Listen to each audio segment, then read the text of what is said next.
Good morning, everybody. Welcome back. Nathan Ivey with you. A beautiful, absolutely stellar morning. Hope that your morning is starting off as good as mine is. I got an early morning workout, and I'm ready to talk about what's going on. Did anybody get a chance to see that, at least even the clips at this point, perhaps, the exclusive interview with Kenneth Walker on CBS? Now, CBS morning show. And Kenneth Walker is the boyfriend of Breonna Taylor. He was the man who actually fired a shot. And if you haven't seen the entire interview with Cole, perhaps you saw the clips of it in which he says that he's 1,000,000% positive that the police did not identify themselves in that case. And you know what? This morning, among other things, I have 3 reasons why I believe that police did not identify themselves in the Breonna Taylor case that I want to share with you this morning. And that's just the tip of the iceberg. As always, the Nathan Ivey Show is your morning destination for interesting conversation.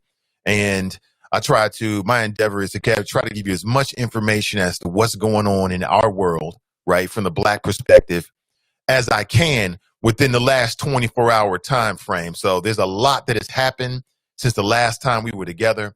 So we'll talk about all of that. But again, 3 reasons why I believe that police did not identify themselves in the Breonna Taylor case, okay? We'll talk about it soon. My number, 513-873-7134. As we get started, family, please like and share today's show. Please like and share today's show. When you share the show, more people see it. And we need to spread the gospel of flow this morning and let everybody know what we're doing here. Again, today's show brought to you by the good folks at Sin Digital Media. Their mission is simple: amplify Black voices. We'll get started in about 2 minutes. I want to give you some time to get right and to share the show, and then we'll pop things off. Don't go anywhere.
The Nathan Ivey Show is supported by listeners. Go to www.patreon.com/Nathan Ivey Show and help Nathan keep the show independent.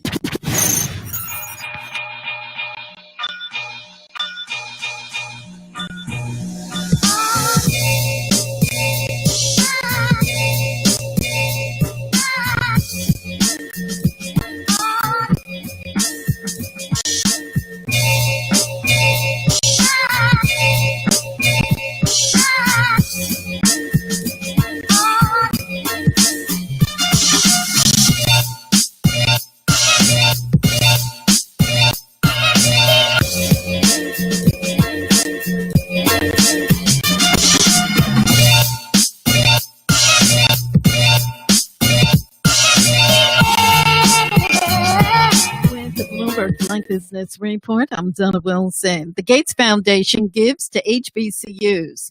Several historically Black colleges and universities will share a $15 million donation from the Bill and Melinda Gates Foundation to support COVID-19 testing on their campuses. The foundation's funds will be used to transform the schools into testing hubs, and they'll process coronavirus tests for other HBCUs in their regions. The schools slated to receive the funds include Howard, Hampton, and Xavier Universities, Florida A&M, Meharry Medical College, and Morehouse School of Medicine. And some Black McDonald's workers in Illinois are suing the fast food chain, claiming racial discrimination. This is the fourth racial bias suit against the fast food chain this year. That's your Bloomberg Black Business Report. I'm Donna Wilson. Jill Schiller has been missing in action, and now we know why. Did you know that Jill Schiller, candidate for Hamilton County Treasurer, got away with a dangerous offense? Her friends and connections at Cincinnati City Hall turned their heads when she was racing through a Cincinnati public school zone doing 52 in a 20-mile-an-hour zone. She could have killed a child. As a mother of three, that's concerning. 25,000 children are injured each year because of speeding in a school zone. 100 children are killed in school zones each year by people like Schiller. Schiller should have served 5 days in jail as the law states, but being privileged kept her out while you, the public, would have gone to jail. Her friends and connections at City Hall only fined her $60, and they quickly destroyed the evidence the next day. We cannot trust Schiller with our school children. Should we trust her to protect and safeguard our tax dollars? Vote for Charlie Winburn for Hamilton County Treasurer. We can trust him to safeguard our tax dollars and our children. Paid for by friends of Charlie Winburn. This is the Nathan Ivey Show. Get ready to be engaged. Get ready to be informed. Get ready to be enlightened. Get ready to be enraged by the man City Beat Magazine called a talk radio rebel. And your host. Now back to the show.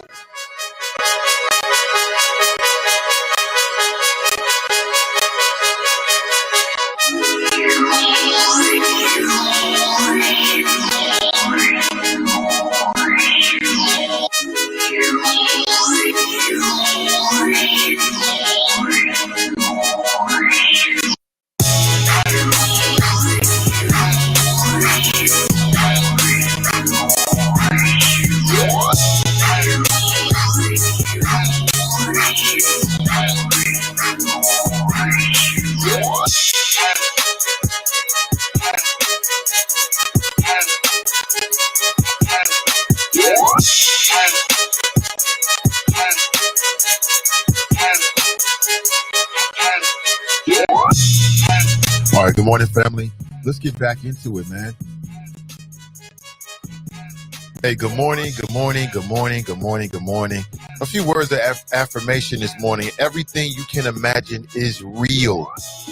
If you can imagine it, if you can dream it, you can make it happen. Good morning to you, and welcome back to your morning destination for interesting conversation. It's the Nathan Ivey Show. I'm Nathan Ivey, your humble host, and let me welcome you into the show. Good morning to you. I may need to turn that light on. It's a little dark on this side, isn't it? I'll take care of that. Don't worry about it. Hey, listen, folks, 1 second. I want you to take a minute to like and in particular share today's show. When you share the show, I'll say it again, more people see it.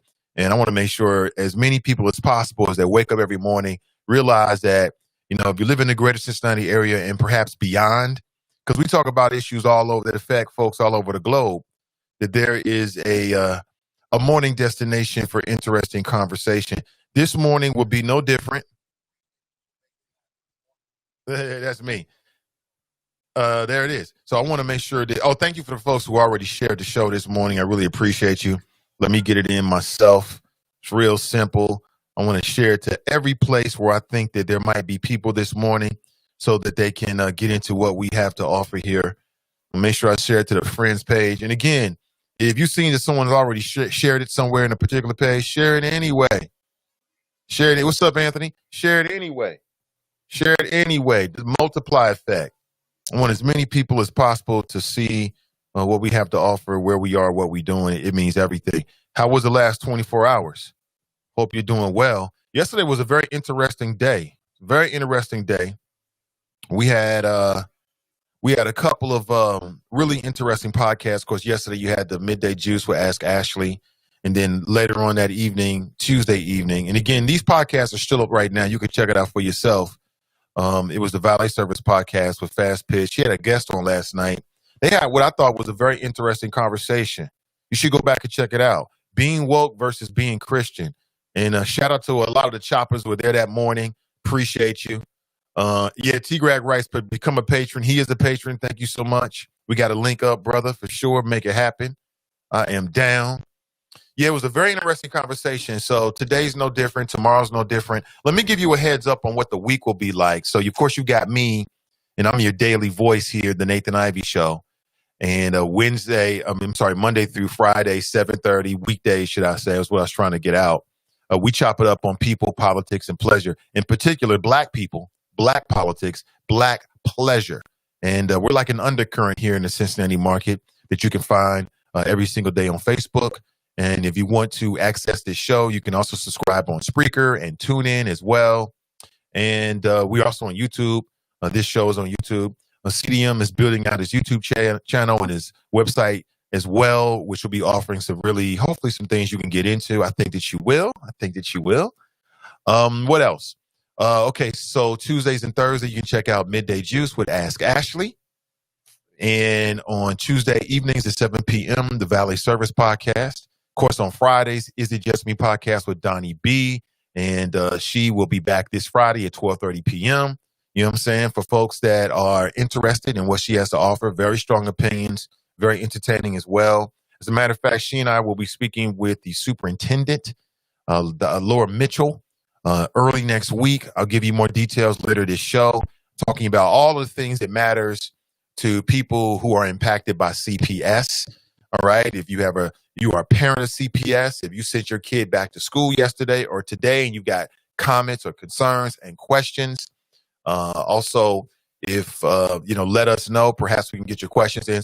Also, if you are you're a black person, if you are a black family and you have children in CPS, there could be a way for you to work with CPS in a very meaningful way to help provide an infrastructure that is positive for your children. No, Donnie B has been, she put some of that on Facebook. I'll be putting some of that on Facebook later on today as well. I'll say it again, if you're interested in, not just complaining about what's happening in CPS as it relates directly to black students, and you want to do something about it, there could be a very interesting, very real opportunity for you. So you can go to that's Diana Bailey's Facebook page and connect with her, and I'll be putting something up as well later on today. All right. Very interesting. Very interesting.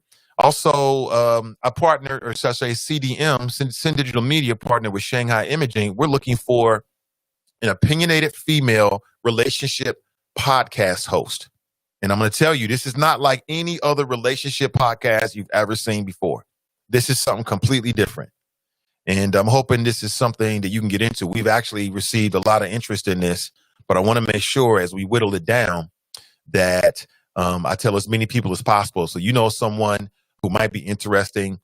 We're looking for a female, someone with a great personality, with experience in relationships and dating, and someone who can moderate a debating show that might be multiple people, someone in the greater Cincinnati area. There may be some travel. You would need to be able to stream live from your home. So this means you need the appropriate equipment, whether that's a laptop or a Surface Pro or something like that. And let me know. Again, I'll be recirculating this. I know that we're pushing this right now on Facebook, so maybe you've seen this. And if you know someone's interested, the first step is just to leave a comment and tell us why you think you'd be a great fit for a podcast of this nature. That's the first step. Just when you see it out on Facebook, just leave a comment letting us know, telling the world as to why you think you would be a good fit. That's going to be a lot of fun right there. I guarantee it's going to be a lot of fun. It's going to be unlike anything else you've seen thus far in terms of relationship podcasts. Looking forward to that. What else? There's a lot of things going on as it relates to CDM and podcasts and live streams. Like I said, there are new podcasts that are in the line coming out very, very shortly that I hope that you can get into, that I hope that you can get identified with. I want to say it again. I am 100%. My mission is 100% about amplifying Black voices. There's so much talent in the greater Cincinnati area, in Ohio in general, and across the country. And perhaps we can work together. We can make that happen. That would be super dope. I would love that. Good morning to you. Listen, we got an early call. Let's see what's up. Good morning. Welcome to the show. Oh, they hung up. Not sure it is. Not sure. Call me back. 513-873-7134. So I'll put this up again. Again, we're looking for an opinionated female relationship podcast host. This is a partnership between Sin Digital Media and Shanghai Imaging. I'm all about the partnerships. You know, it's funny, man, because I've reached out to several people, lots of folks here in this market. It's interesting, the people that actually, you know, reach back out to try to build media in this city and really beyond. As I said, to this point, I've been working with a lot of people in the greater Cincinnati area. But what we do next will be very, very interesting. I mean, there are no borders in terms of media, in my opinion. So if you're interested, hit me up. Let me know. Maybe we can make this happen. Good morning to you. Let me put my number up on the screen again. Someone just called in and they hung up. So maybe it was a wrong call or I'm not sure. But if you're interested in giving a call this morning, 513-873-7134. I would love to hear your thoughts. Among other things, I want to talk about Kenneth Walker. Kenneth Walker is the man who was in the home with Breonna Taylor the night that the police came in. Of course, they had a no-knock warrant, and he actually fired one round at the police, only one. He recently did an exclusive interview with CBS, and I saw clips of it. And I want to share with you 3 reasons why I believe that the police did not identify themselves in the Breonna Taylor case. The number one, we're in no particular order. These aren't weighted. But number one reason why I believe that the police did not identify themselves in the Breonna Taylor case is because Kenneth Walker said they didn't. He said they didn't. You know what? Why can't we take his word? They found no guns. They found no drugs. They found nothing that anybody will be trying to hide in the house. Let me take an even stronger stance on it. I believe that if you believe that this Black man who's laying in the bed with his lady friend, they chilling late at night, decides to just open fire on police that who had identified themselves, I believe that's racist, straight up. It's racist as hell to believe that you just pick a guy, just pick a Black dude who's chilling, and he's just gonna open fire on police after police identify themselves. What Black man is doing that? What sane, rational Black man is doing that in America post George Floyd? Who's doing that pre George Floyd? I know that there's people in the media and there's politicians. There's probably a lot of law enforcement that want to believe that Black folks are violent prone, or we just hate the police so much that as soon as we see one of you, we want to take a shot at you. But I don't believe that's true at all. That does not represent anywhere near the majority of how Black people feel and the actions of Black folks. All the Black folks I know is law-abiding. All the Black folks I know is law-abiding Black folks. All the Black folks I know don't want no smoke with the police at all. What about you? 513-873-7134. It is racist to believe that the police knock on the door. Who is it? It's Louisville Police Department. And he just fires at him. Why would you do that? Why would you go from a state of chilling in the bed with your lady friend? Y'all chilling. You know, Black folks like to chill. To now you on your way to the penitentiary. It's just too much to believe. The second reason why I don't believe it is because initially there was a witness, the same witness that Daniel Cameron and the police were citing, and Daniel Cameron cited as to why he exonerated those or didn't charge 2 of the officers directly in the death of Breonna Taylor. Initially, this same witness said that he didn't hear the police identify themselves. And then 2 months later, he flip-flopped and changed his mind. I believe personally he was coerced. Now, listen to what I'm saying, family. I'm saying I believe. These are my personal beliefs. I don't have no evidence. I'm not in Louisville. This is my personal belief just based upon just common sense logic and being intelligent. That's it. I don't believe it. Because think about eyewitness testimony. You're telling me that it takes you 2 months to remember something that you couldn't remember on the spot. I just don't believe that. And there's been a history of witnesses being coerced, especially when law enforcement is involved, especially when a member of law enforcement might be, held accountable. I'm just saying. There's more of a history in this country of witnesses being coerced by police than there is not. I'm just saying. We supposed to overlook that? Yeah, I know what he said 2 months later, but why would this same witness initially say that? I don't understand it. The third reason why I believe that the police did not identify themselves in the Breonna Taylor case is because they had a no-knock warrant. It's oxymoronic. It's counterintuitive. Why would you get a no-knock warrant and then knock and identify yourselves? It doesn't make any sense. Isn't that the whole point? The black police chief, Chief Elliot Isaac, and he was quoted in a Cincinnati News article about maybe 2 weeks ago. And because right now, and I want to talk about this, right now there's a big conversation in city council about no-knock warrants, which, what is there movement on that? The last I heard, you had a black city councilman who's the chair of law and public safety who was holding it up. It was scheduled to be debated upon and perhaps voted on, and then he took it off the schedule. Is that true? Has he changed that? As of last week, I know that's what happened because when I saw it, there was a member of city council, Chris Silsbach, who sponsored it. When I saw it, I went on Twitter and I tweeted to Vice Mayor Christopher Smith. Of course, he didn't respond because I'm not Brian Thomas. You got to be white for this black man to respond to you in the media. He don't respond to black folks, especially not black men in the media that know what time it is. He will not respond to you. So I just wanted to do it just because it need to be done. And to this point, still haven't gotten a response. I'm a taxpayer on multiple levels. You know what I'm saying? I'm an upstanding citizen. I'm a voter. And, you tweet to your representative because they're at large. All of them represent all of us about a very real issue that in particular impacts the black community. Last time I checked, I'm black. You get no response.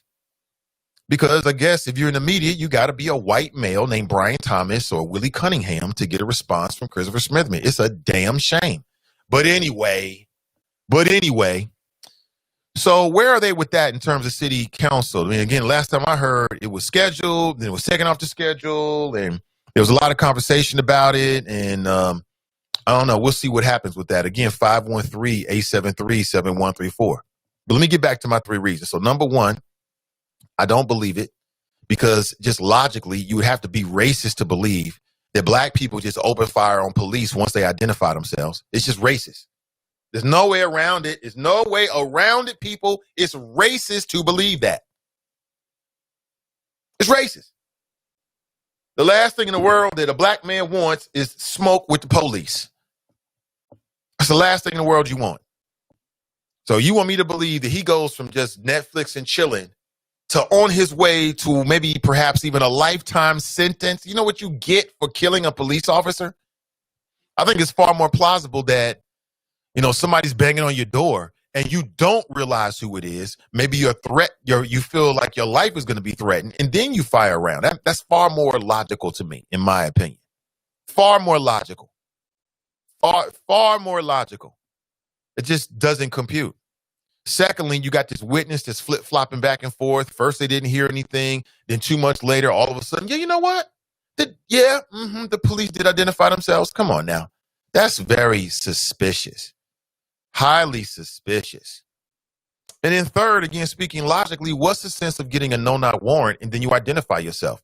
As I was saying before I got sidetracked thinking about or talking about what's happening here, there was a quote from Chief Elliot Isaac because he was asked, how does he feel about banning no-knock warrants in Cincinnati? You know what he said?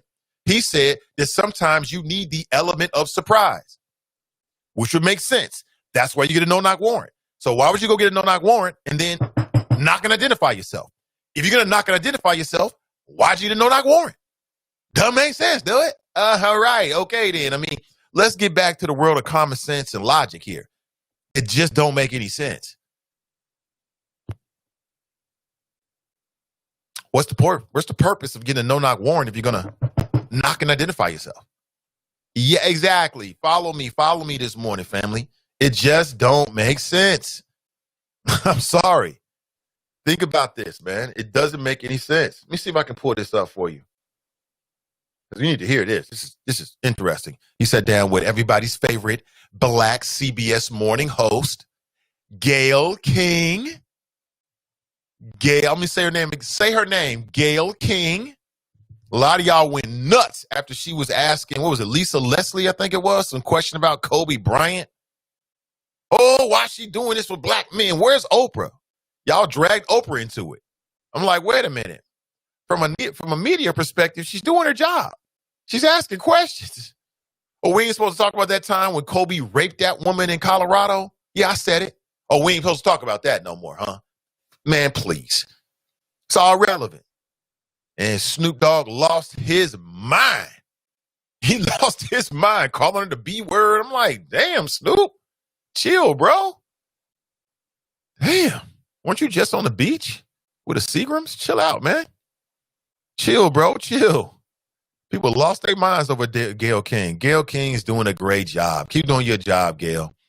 Again, I haven't seen the entirety of the interview, but from what I saw, it just makes perfect sense. So those are my 3 reasons as to why I believe Kenneth Walker. And yes, I did see the images of him and Breonna Taylor. They had some weapons. They were taking photographs of weapons. And you know what? It's just so interesting with me.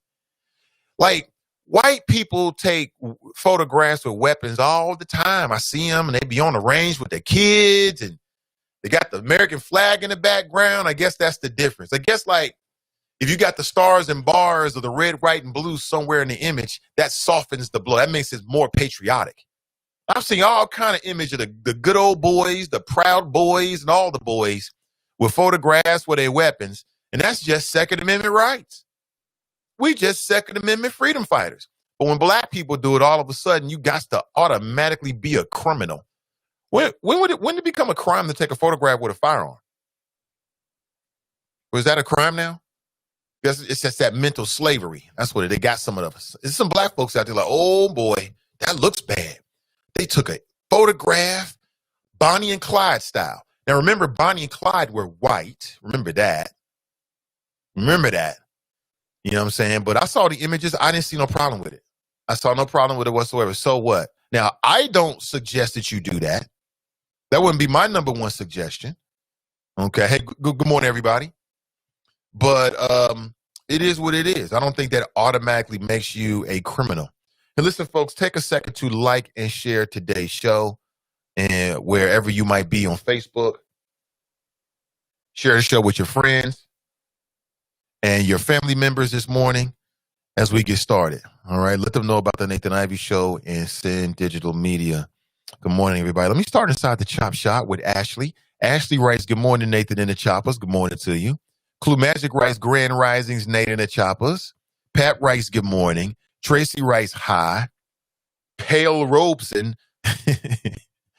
Is that supposed to be Sean King? Pale Robeson? He writes, good morning. Do black children need a white savior such as me to be protected? I don't see Sean King as a white savior, man. He's just another dude with another voice. Y'all Sean King haters are like almost like LeBron James haters to me.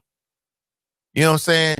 Again, if white folks want to join the fight, as white folks have been a part of the fight since day one, right? Let them. No, who looks at Sean King like he's some kind of a savior? No, I don't. He's just another dude who from time to time says some things that I think he's on point about. That's it.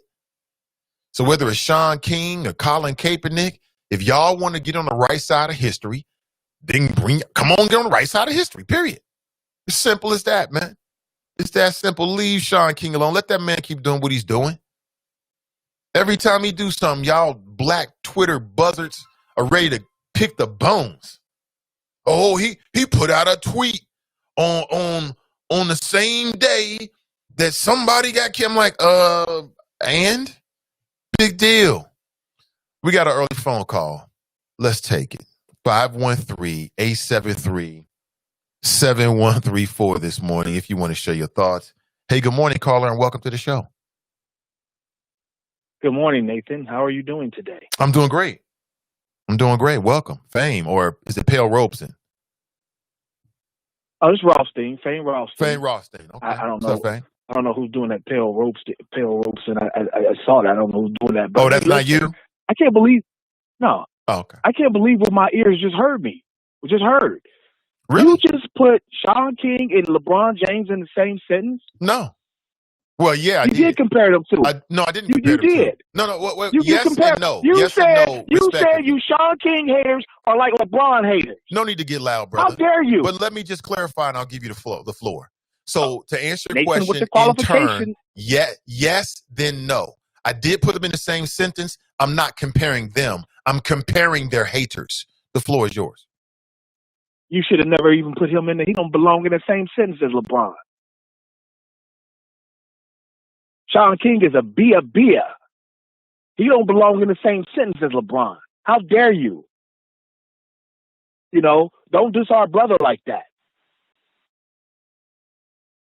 Sean King is a complete, unabridged, unadulterated, unconscionable asshole.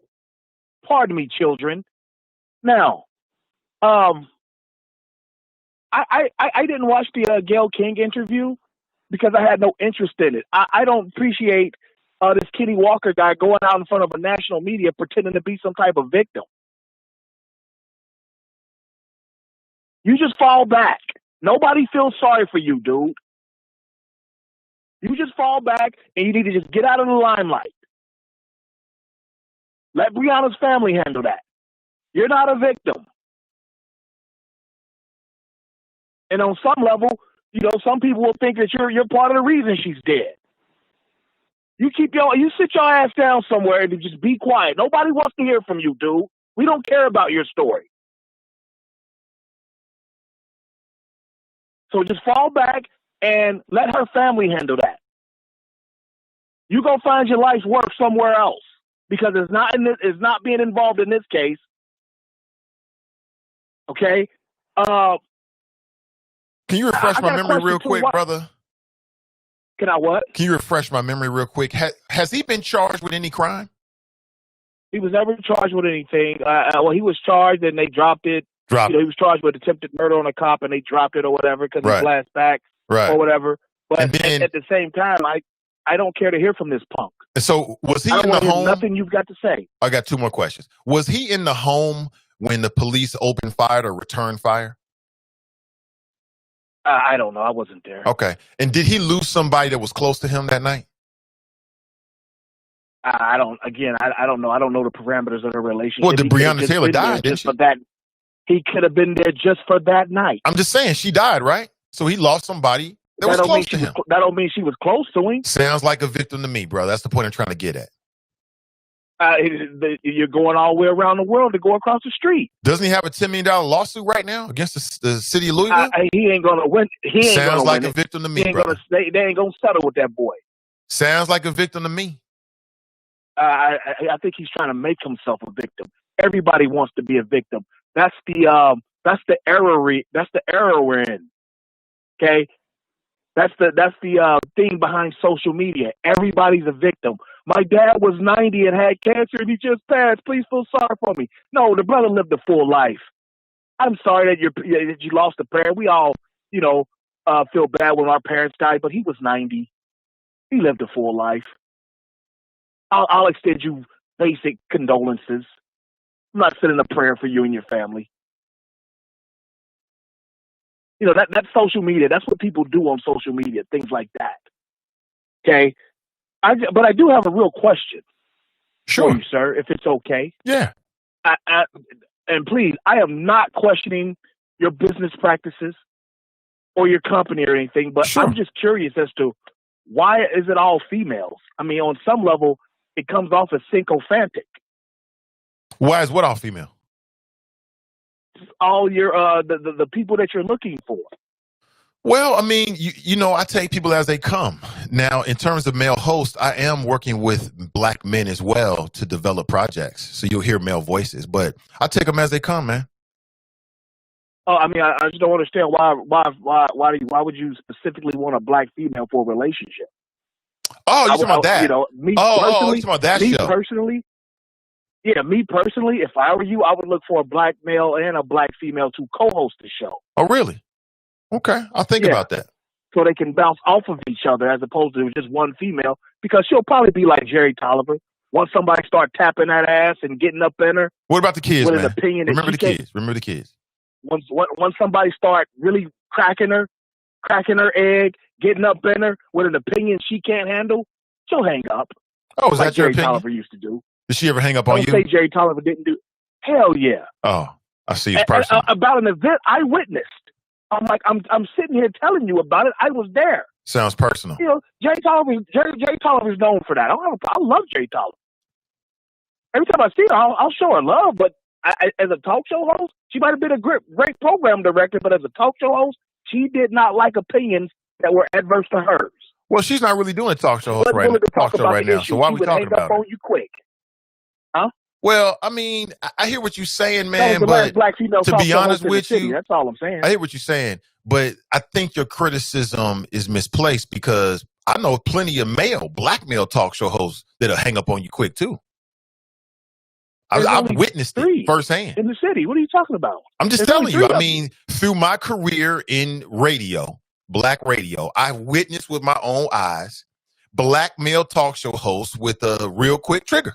It depends on what you say. You must have said some dumb ish. And she hung up on you. Who takes Ken Anderson seriously? I'm just telling you. Were you taking him serious as a talk show host? I'm not just talking about Ken Anderson. I'm talking about multiple. I mean, that really goes for anybody. I mean, you know, black, white, or whatever. You say the wrong thing, they subject to hang up on you. It is what it is. It depends on who you're dealing with and how they feel and what you say to them. I'll hang up on you depending on what you say to me. I mean, none of the black male talk show hosts. What'd you say? I never experienced that with any black male talk show hosts in this city. Oh, I'm telling you what I've seen with my own eyes. And I'm telling you, I do it too. I understand. Yeah, I mean, if you call in on some super fantastic, stupid ish, with your own eyes. You got to go. That's how I got that tag, tisk with a flick of the wrist. I don't got time for the nonsense. I'm not here to be abused and all that. We'll just move on. So, I mean, I don't think that's something that's particular to Jerry Tolliver or just females. It just depends on who you're dealing with. Like, some people will deal with it and some people won't. Maybe it just stuck out because she was the only black female on the show. And I just remember. I think that you're holding a long-time grudge. That's what it sounds like. That's what it sounds like. You should let it go, man. It's a better day. I didn't hear you. What'd you say? I said I think you're holding a long-time grudge against Jerry Tolliver. That's why I didn't hear it, because it didn't make any sense. Oh, it made perfect sense. You just didn't want to hear it. Listen, I thought you missed a golden opportunity on Friday. Okay, what is it? When you were talking with that judge who's running for court, because she stepped all over herself when she started talking about child support. Okay. She was fumbling words. She just totally wrecked. I mean, it doesn't matter what. I mean, she, first she says she doesn't have any flexibility in there. Then she tried to clear it up. Well, I guess I have a little bit. No, you don't. You're going there to jam people up and cause disruption. And that's all that court does. That is the one court in America that could be eliminated overnight, and every county in America would save $500,000 instantly. You talking about domestic by relations eliminating court? That court? Domestic relations court? Yes. If you can't feed them, don't breed them. So it sounds like I did my job. Simple. Sounds like I did my job. No. I thought you should have hammered her to the wall, because when she hung up, you thought, "Yeah, I be telling you, brothers, strap it up. Well, sometimes they don't, and we're dealing with the here and now. Yeah, and that means you got to deal with your consequences of your actions. Making people pay a bill that they didn't sign up for causes an enemy and leads to people paying $50,000 to have you knocked off. Well, you know how you prevent that, brother? Go ahead. Let's hear it. You take responsibility for your reproductive ability. And when you don't, absolutely, you open the door he didn't at the time. For the system. The man didn't. Let me get it all the way out before you tell me I'm wrong. When you don't, as a grown man, a grown black man, you open the door for somebody else to make decisions about your life. You don't whine. You deal with it, period. You ain't never been more right. Okay. You ain't never been more right. All right. But we're here now. We're here now. Right. And when you force somebody to come off their dollars, you force them to protect their assets. All the man said was, I don't want to be involved. You don't have that right, though. You don't get to make that choice in modern day America. And that woman said that, like, they ain't worried. Which is what I've been telling you all since this whole stuff started with all these protests all across the country. You're protesting the wrong things. They ain't checked into that law in, what did she say, 35, 40 years? Because they don't care about it. Sounds like I did my job and gave some quality advice to men out there. You didn't do your job. I just said I thought you missed a golden opportunity from my perspective. Okay. I didn't say you did. I ain't never dissed you like that, man. Don't play me like that on these records. You're so emotional this morning. I appreciate it, man. I love the energy. You just ain't heard from me in a while. And, it has been a minute. You know what? That's what it is. It's been a minute. Let's get it all the way in. Yeah. But again, as it relates to that conversation with, I think that was Ann Flotman, right?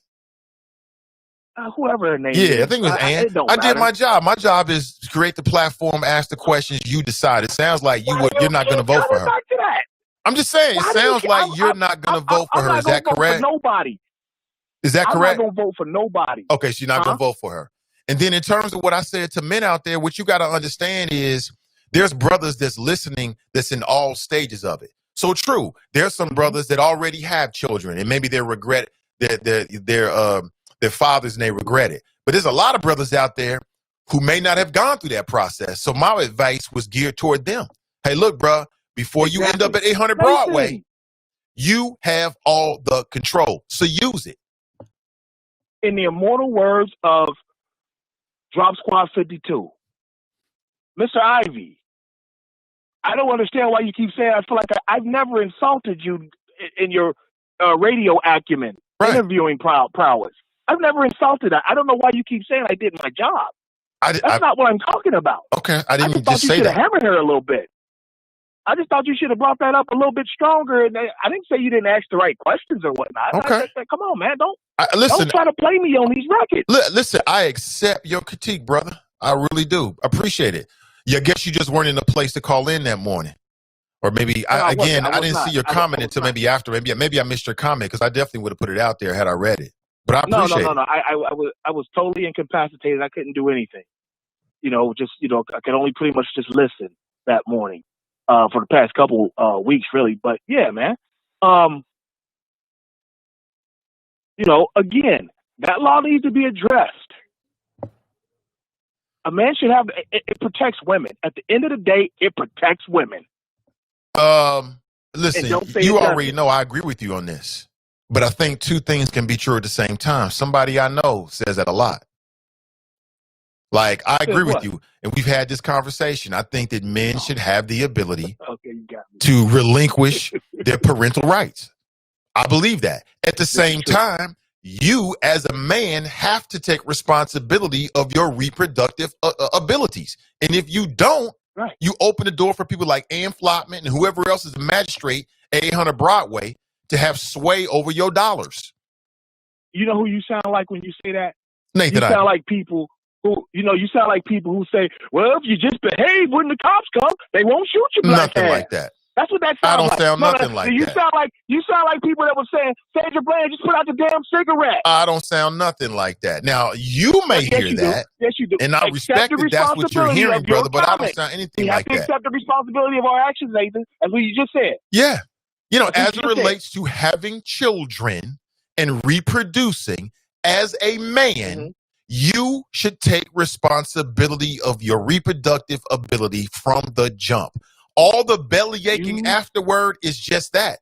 Belly aching afterward. That's all it is. You sound like a white man from Anderson Township saying behave in front of the cops. No, I don't.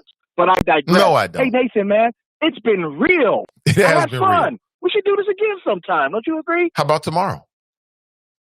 Hey, no problem. How the earliest moon? There's another full moon coming this month, so I'm gonna be a little tired. And in case I forget, because this is a month where we have 2 full moons, so I might be a little tired later in the month, because I'll be doing some wolfing activities.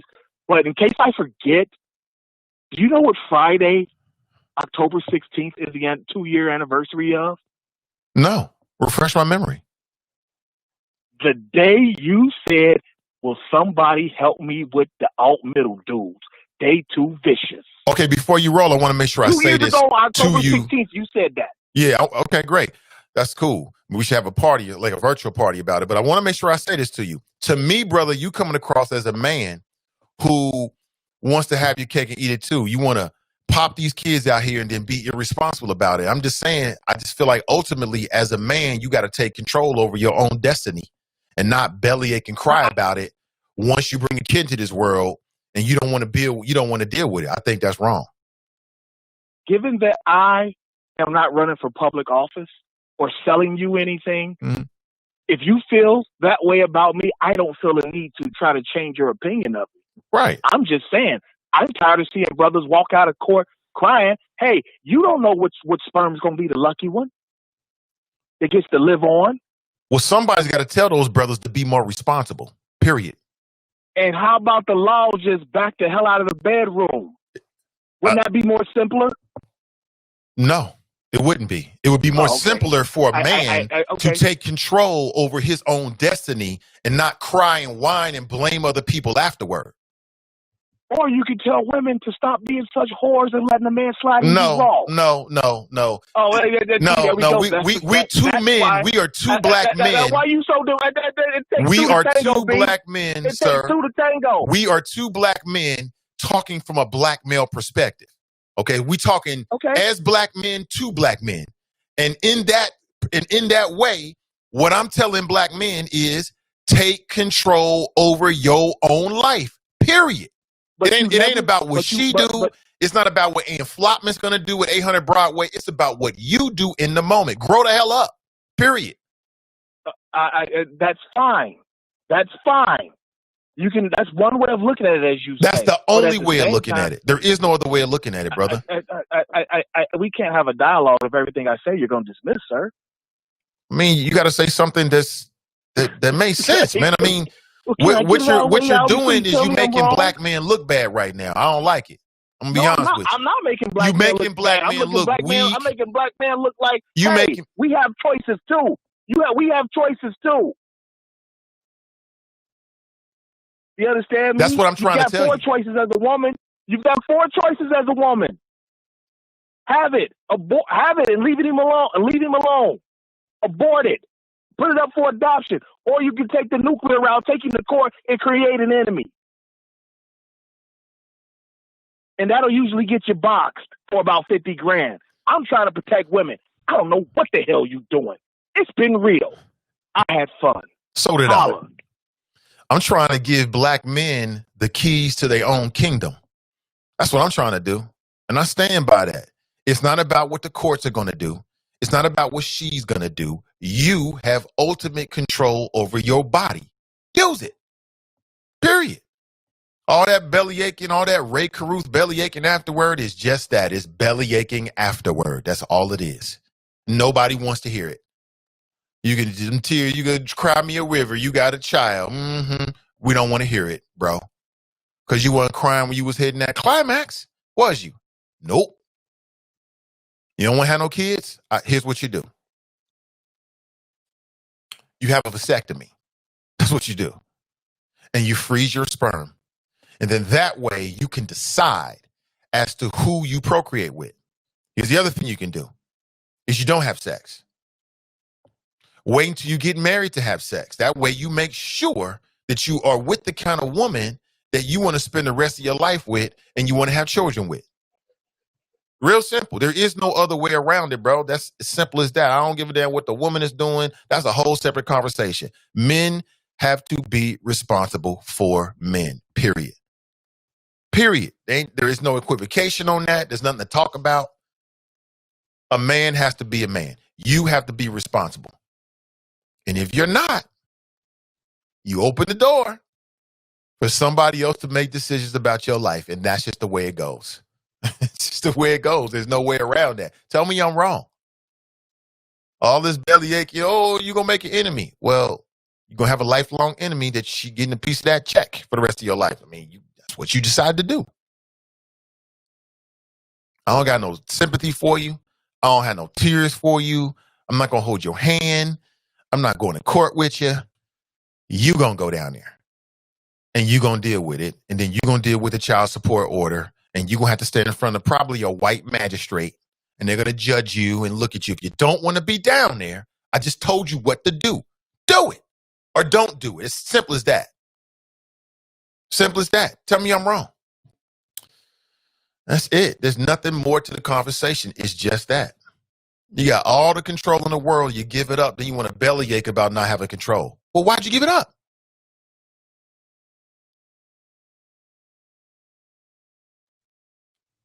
Why'd you give it up? You know, here you are driving the car of your life and you decide you want to get in the back seat and let somebody else drive. But then you want to complain about the destination you arrive at. Huh? You was behind the wheel. You can go left, right, straight, and reverse. You had all the control and gave it up, and now you want to bellyache? It don't work that way. At least not with me. I don't need to hear it. We got bigger issues. These self-inflicted wounds. That's all it is. Stop shooting yourself in the foot. Don't stab yourself in the back. Think twice. And like I told you, go get a vasectomy. It's real simple. I did it. It's real simple. It's real, and everything works the same way. You're not going to feel any different. All the loving is the same. The climax is the same. You ain't going to have no problems. The only difference is that you're not going to be able to procreate. But what happens is you got men out there, selfish ass men, that would rather for a lady to go through this. And again, if that's your lady, it's far more likely she might have some complications than if a man does it.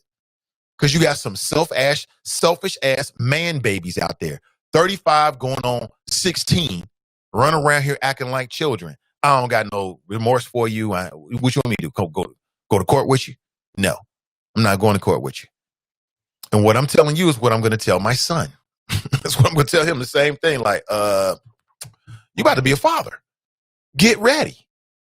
As simple as that. All right, let's go back to the phones. Good morning and welcome to the show. Good morning, Mr. Ivey. This is your Westside Connection, Drop Squad 52. How are you doing, sir? I'm doing excellent. What's up, Drop? Good morning. Oh, I'm doing good, Mr. Ivey. I was just sitting here chillaxing, checking my Twitter feed.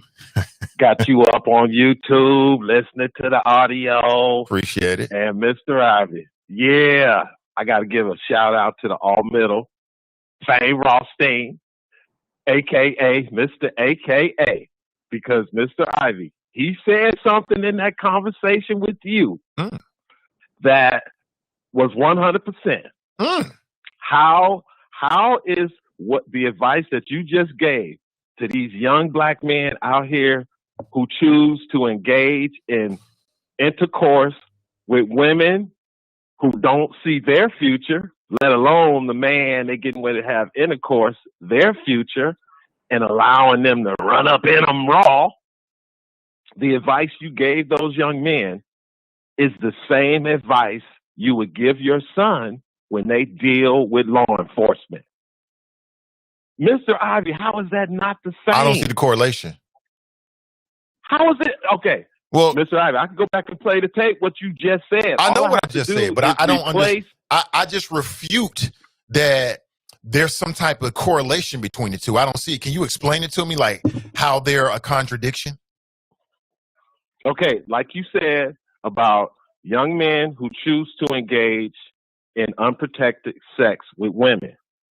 You said they have to be responsible and proactive, because there could be consequences if they don't cooperate with the situation and fight the consequences that they all know that can result from having unprotected sex. Everybody know that somebody could get pregnant, or somebody could, worse, catch a venereal disease. I did say that. Maybe deadly. I did say that. So can you explain to me? But you're refusing to admit. I don't see why it's so difficult for you to just admit that in both instances, it is good advice. Well, again, I don't see what the contradiction is between what I've said on these two issues. So let's review. So we just heard what I just said as it relates to a man taking responsibility of his reproductive abilities, right? We just heard it. I don't need to reiterate it. But what have I said since I've done this show about black men and black people interacting with the police? Do you remember? Because many times on the show, especially because I'm one of few people, other than some members of the All Middle, who see that the element of cooperation in this whole scenario of black people interacting with law enforcement is that when I say that cooperation could save your life, you immediately respond with, or it may not. Or so-and-so cooperated, didn't help him.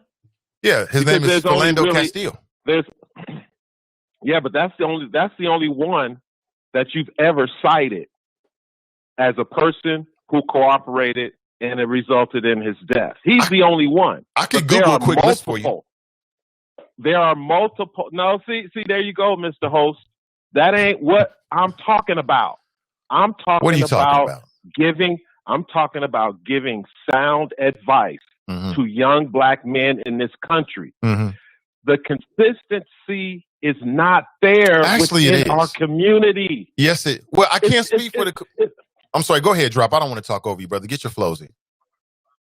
No, go ahead. I finished. I'm done. Go ahead. Well, I mean, not that I need to defend myself, but I can tell I need to clarify my position. You have to in this case, Mr. Ivey. I just need to clarify my position. So let's go back, because most recently, because I'm very consistent, whether you go back to Sandra Bland, my advice when it came to Sandra Bland would be the same advice I would say today. And that is women, that if you're in a situation like that, don't get into a back and forth with the officer. Don't get into a fight with the officer, because you're not going to win. What you do is you win in court. I have consistently said that black people need to be prepared to go to jail in order to preserve your dignity and so that you don't open the door for police officers to brutalize you. That seems very consistent. Most recently, there was a case about maybe a month ago. This brother, I played a video. He was in, I think, Walmart, and somebody accused him of stealing something. He starts wilding all out and all this kind of stuff. Yeah. My advice was consistent. Brother, that ain't the time to do all of that. You're never going to win on the side of the road. Take this L, go to jail, get you a lawyer, and then you fight it. So how is that not, that's called responsibility. How is that not consistent to what I just said about black men being in control of their reproductive organs? It sounds pretty consistent to me. Okay, this is the inconsistency, which I don't choose to use the word as you being inconsistent. I'm just saying, be honest about advice. When giving advice to a person, you have to be consistent, because that's why I mess with you, Mr. Ivey, because you're fair and you're balanced. I am consistent. You don't.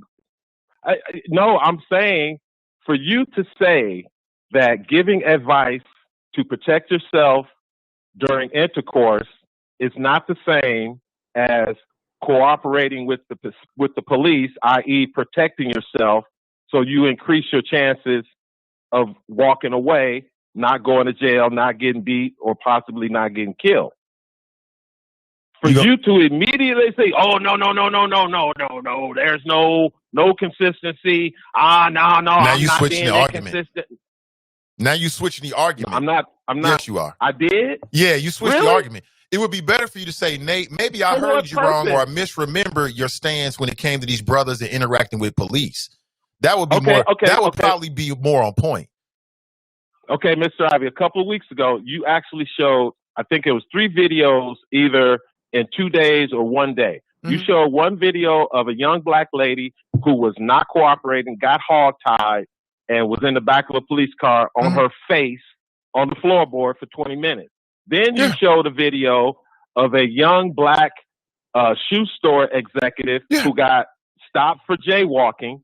You showed how he cooperated. Right. Okay. He walked away. He went home. I gave him props for being smart and level-headed. Yes. You showed another video of a brother who encountered the police, who cooperated, and he moved on his way. And that day I said, Mr. Ivey, this is what you need to continue to show, which is when you cooperate, you usually have a better outcome as opposed to when you don't, because it gets you hog-tied and thrown in the back of a police car. That is all I'm saying, Mr. Ivey. Promote the message. It is very important, just like the message you're promoting about protecting yourself or cooperating and wearing, and when it comes to having sex and put these babies out there and all this kind of stuff. Yeah. It's the same. That's all I'm saying. I know, Mr. Ivey. and I'm That's all consistent. I really got. My advice for black men on all levels is to control as much as possible. Control your environment. Be responsible. Okay, and whether so- that's dealing with right. a woman and being in control of having children, whether that's through a vasectomy Right. or safe sex or waiting till you get married, being smart about it, or Right. that's dealing with law enforcement. Stay in control. Right. Don't give them an opportunity to do something to you. Sounds pretty consistent to me. Yes, I never said you weren't consistent, Mr. That's Ivey. exactly what you said when you You called are- in initially. I always give you props for being consistent. All I'm saying is, sir, the speech, the comments that you just had with Fame about a man protecting himself, regardless of the actions of the woman, a young black man protecting himself in that situation. All I'm saying, Mr. Ivey, the same energy, the same caring, the same understanding should be applied when you say cooperate with the police, which I mean, maybe you just don't want to say it, don't want to say what? Cooperation can save your life. Just say it, Mr. Ivey, and I'll hang up and listen to it. Can you say it, sir? Say if you what? can't say it, just tell me that cooperating with the police could save your life. Now listen, what should be said You can't is say it, can you? what you should can't say say. it. This is cute. What you should say is, Nate, I was wrong. You are consistent.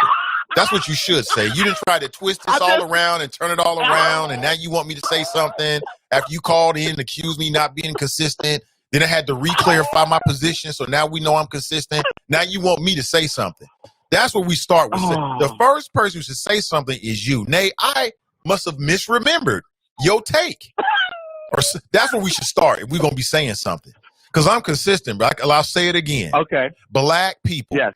black man, black woman, No. you need to be prepared to go to jail to preserve your dignity, and so that you don't open the door for one of these law enforcement officials that put their hands on you. You're not going to win on the side of the road. You're not going to win in them arguing on the street corner. You're not going to win.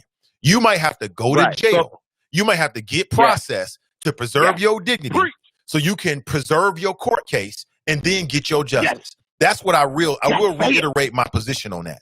However, there are examples of black people that have cooperated and still got shot and killed.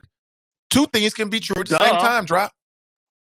I know, but you can't say the word, Mr. Ivey. But guess what? I just said the word. I'm gonna give you say cooperation. Say cooperation.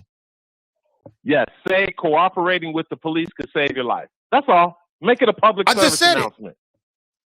No, you did not say cooperating with the police could save your life. I tell you what. When you say to me, Nate, when I called in this morning, I must have completely your life. misread what you had to say. Then I'll say what you want me to say. But first, I'm due that respect. Okay. I respect you, Mr. Ivey. I respect you too, I call your show. Okay. I respect you too. So if you want me to say that I misspoke when I first called and accused you of being inconsistent when you were consistent, then I'll say that. And, so I want to hear you say.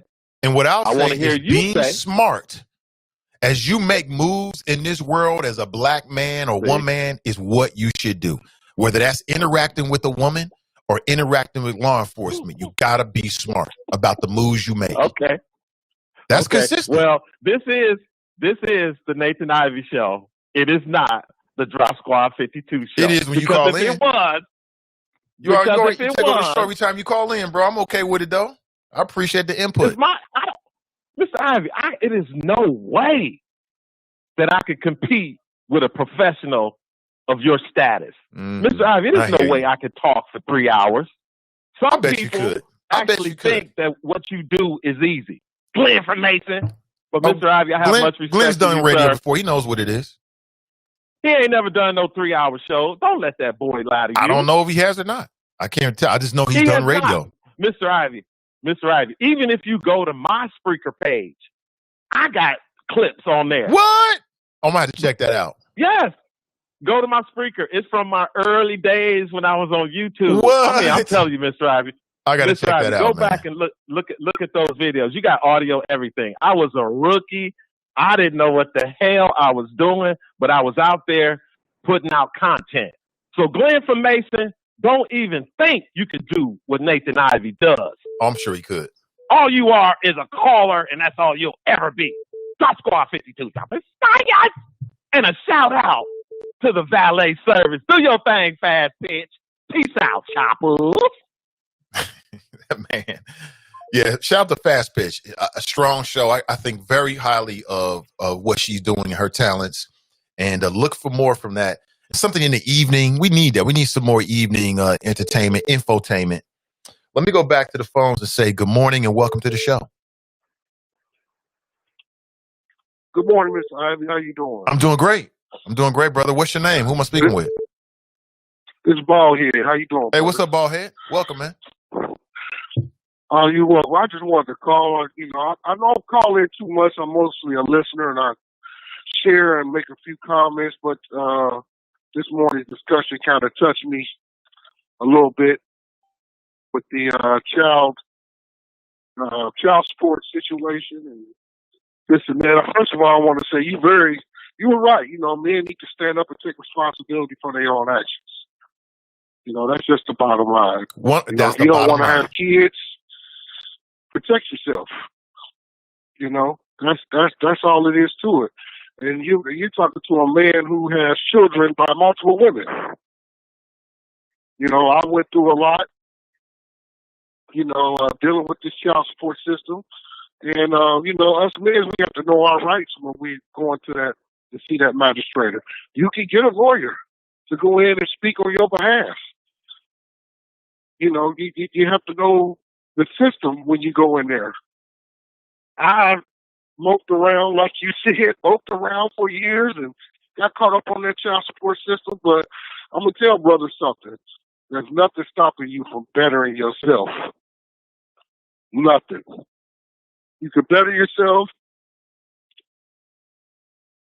You can better yourself. You can better yourself. I'm sorry, somebody was knocking on my door. You can better yourself and just keep it pushing. I got 4 beautiful children. I got 2 in college. One's majoring in biochemistry. The other one's in psychology. I got 2 beautiful boys. I went and got custody of my oldest boy, so he lives with me now. And I got an 11-year-old. But the system is tricky. And I do believe it needs to be addressed. It needs a good makeover.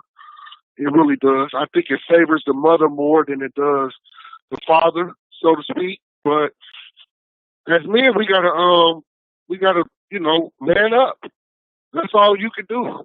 Man up. Keep a job. I tell all my buddies that. Keep a job. You know, I had little petty jobs, not making that much on the hour. Hey, now I'm at $30 an hour. I take care of myself. I got my own everything, and I still have to pay child support. But I'm good. So, you know, that's a touchy situation with this child support, and you know, I think you addressed it well. I want to give you your props on that, bro.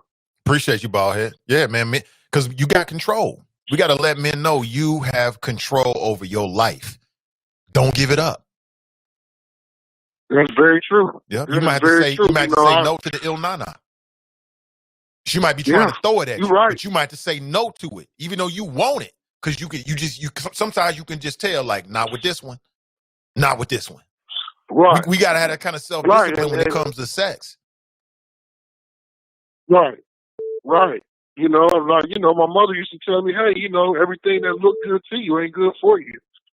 You know, so you know you got to keep have some control and have some finesse about how you carry yourself and the things you do.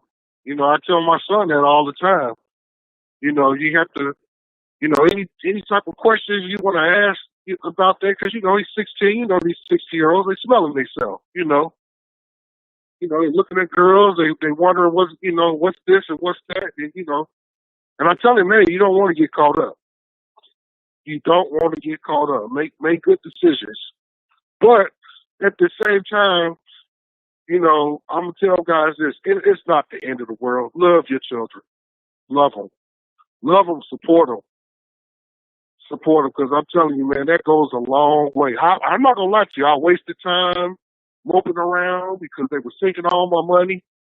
And I missed out on some time being a father.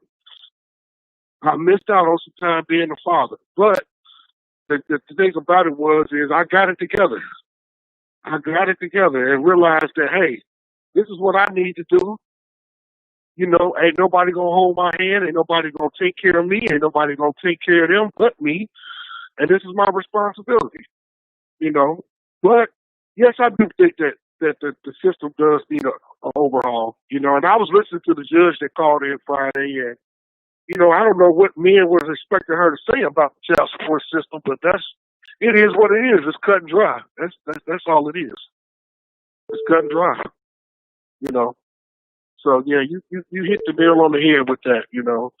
And I appreciate you all your good advice, brother. I try to listen to you every morning, and keep doing what you do, bro. Oh, most deaf, man. Thank you for your support, Ballhead. Take it easy, brother.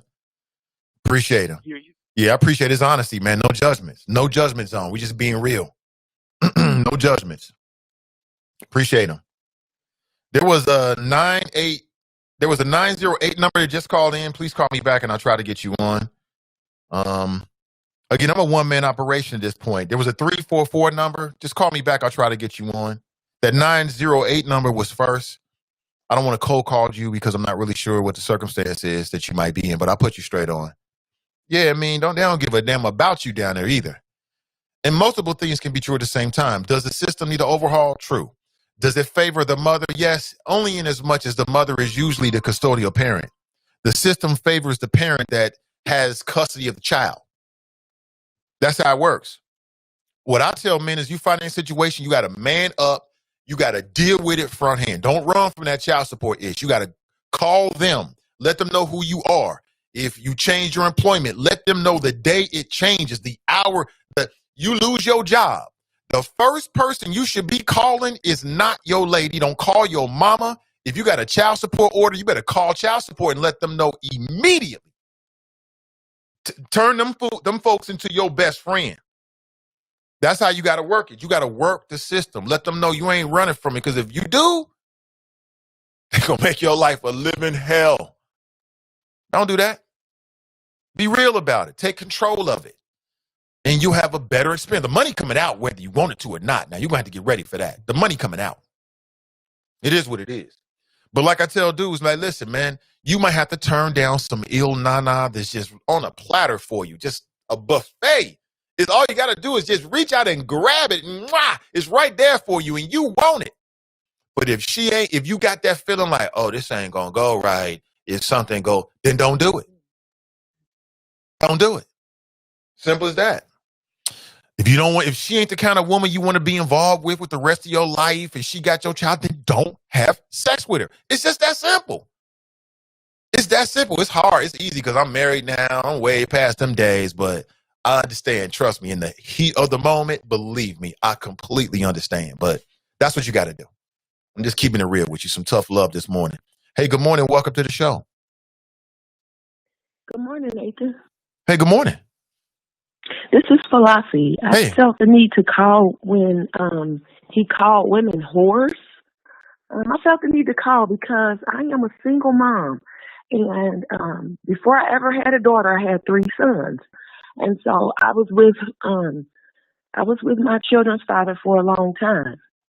When I got pregnant that 4th time, I heard people like him in my ear telling me to get an abortion. I want to say that I don't believe in abortions, first of all.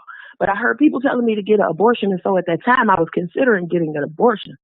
But there was a doctor who told me to just wait. He was telling me to just wait and see what I was having.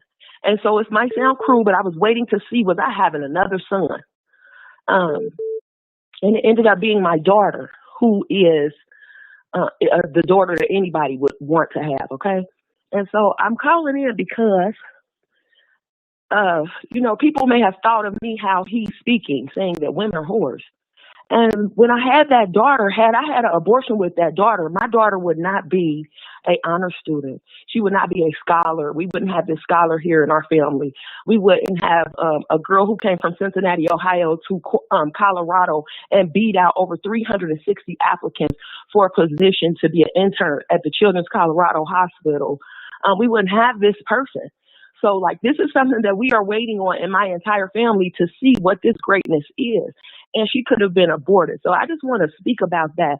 Women, don't abort your children. And as far as child support and the child support system goes, I think we need to change the narrative to women to what child support really is. If I have a father who is going to help me with these children, who is going to nurture these children, even if we are not together, can you pick my baby up and he got the baby and, your mama got the baby on the weekend? Those are not the men we place on child support.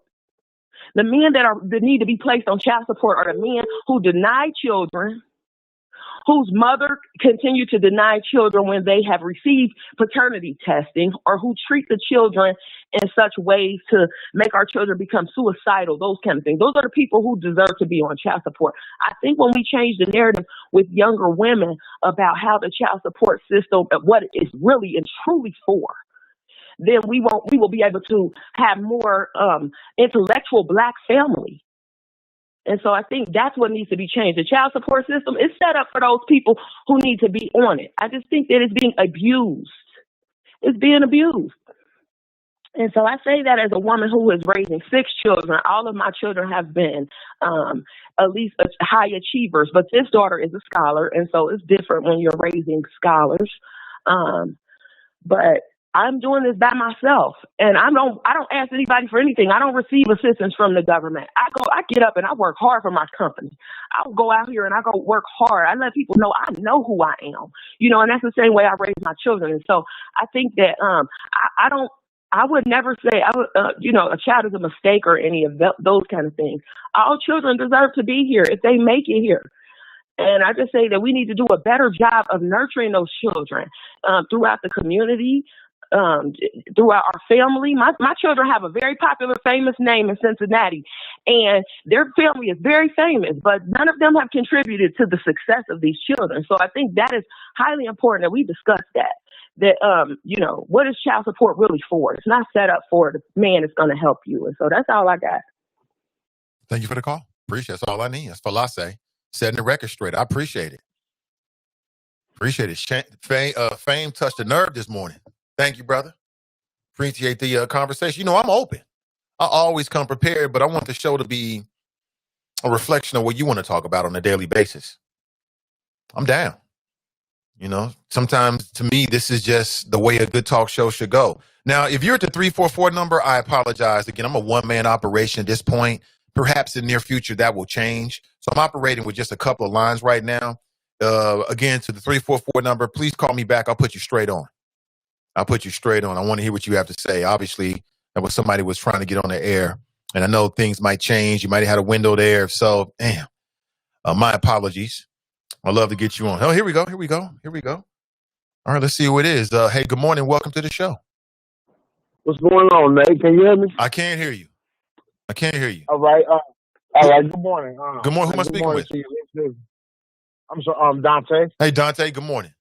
All right. I got a couple of things I want to touch on. I'm gonna be real quick. First on this child support thing, man, real fast. I just had this conversation like last week with like 4 or 5 younger dudes. And I had the same position that you had. Two of the guys said that felt like they were trapped because their son's mom told them she couldn't have kids. Therefore, they were having unprotected sex, and she got pregnant, and she changed her mind. Well, I told them, I said, why would you give someone the authority to dictate your life, to dictate what position that she's putting you in. I said, we all know, well, we should know that when women get pregnant, they become, more sensitive and everything else. And it's hard for a woman to just say she's going to abort her child or whatever once the child gets inside of her versus being in the moment saying, oh, I ain't having no kids. And once it happens, that motherhood thing kicks in and she doesn't want to part from her kid. And you can't blame her for that. You put yourself in that position by having unprotected sex with her.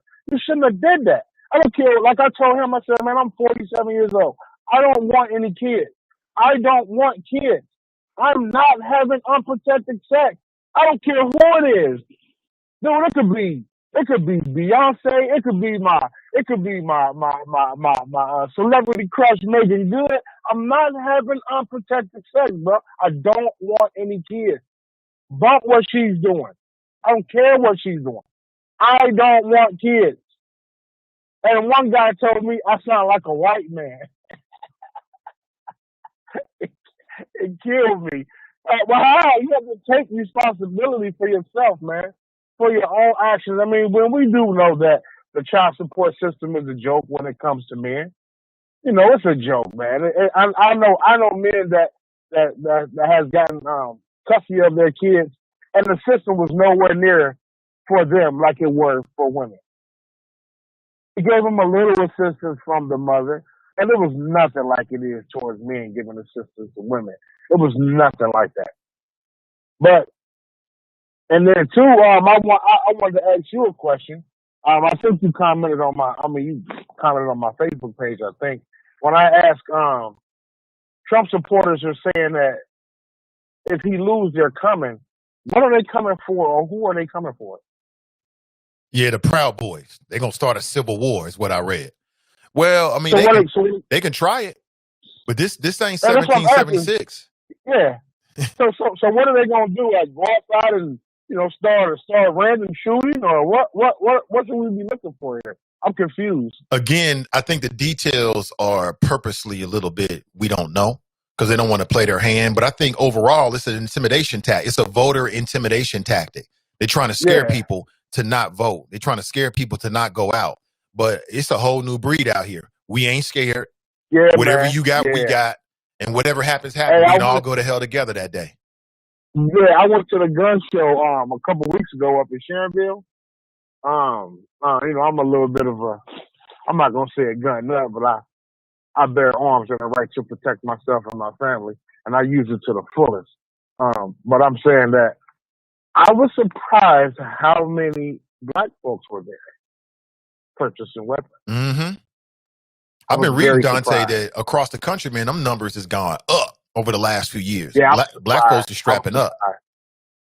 Yeah, I've been a couple times, and it was basically like me and 900 other white folks purchasing guns. But this time when I went, it was a lot of black folks there, and I was kind of surprised.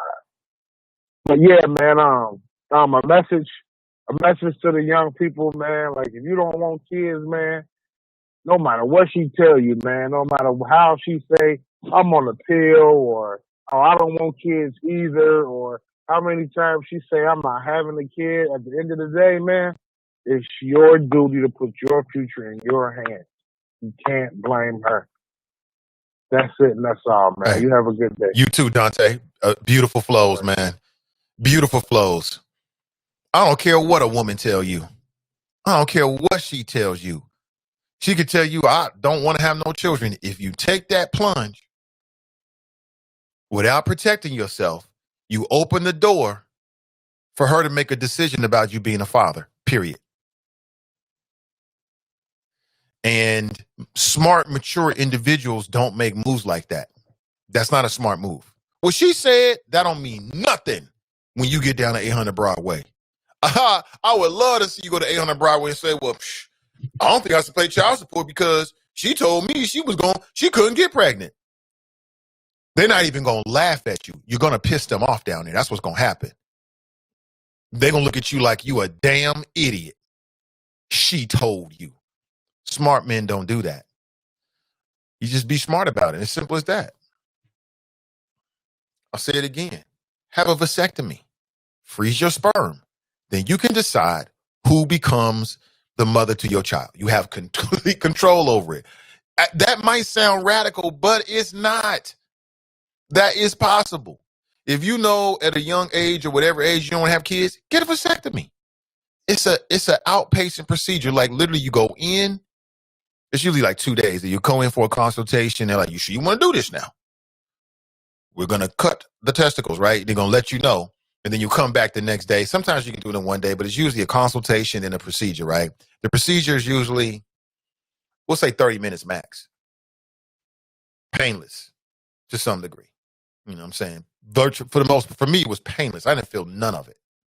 I'm like, we talking about Lakers and LeBron James. I'm like, oh, you're done? That's how it was for me. You know what I'm saying? But you might be a little bit different. And everything works the same. I know how it is as a man because it took me a while to get to that point. I'm like, wait a minute, y'all messing with the fun. We ain't gonna have that. No, the fun is still there. Everything is the same. And you can make for certain. Now I understand that some people have spiritual implications. You gotta do what you gotta do. But you know, if you're in a long-term relationship with a woman, it's from a health standpoint, if y'all come to that agreement, it's far better that you do it than she does it. It's far better than you do it than she does it. Or maybe y'all both do it.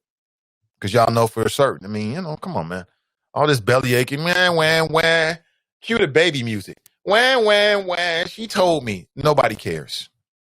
Nobody cares. When the law knock on your door, well, we got a warrant because you ain't paid your child support. And you tell them like, man, she told me that she couldn't get pregnant. They're going to laugh at you. They're going to laugh at you like I'm laughing at you. Take responsibility, men. Simple as that. We are way overdue for a break. Way overdue for a break. I got to make a move. We'll come right back. It's the Nathan Ivey Show, live, local, and vocal. Your morning destination for interesting conversation. Please take this moment to like and share today's show. Again, when you share the show, more people see it. Simple as that. Let's spread the gospel this morning. All right? We'll be right back.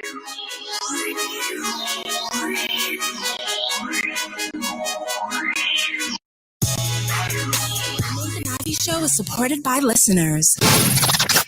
Go to www.patreon.com/Nathan Ivey Show and help Nathan keep the show independent. The Bloomberg Black Business Report. I'm Donna Wilson. The Gates Foundation gives to HBCUs.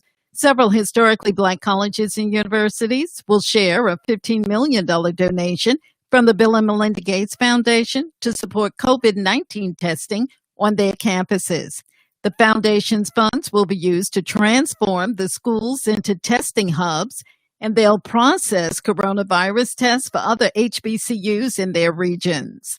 The schools slated to receive the funds include Howard, Hampton, and Xavier Universities, Florida A&M, Meharry Medical College, and Morehouse School of Medicine.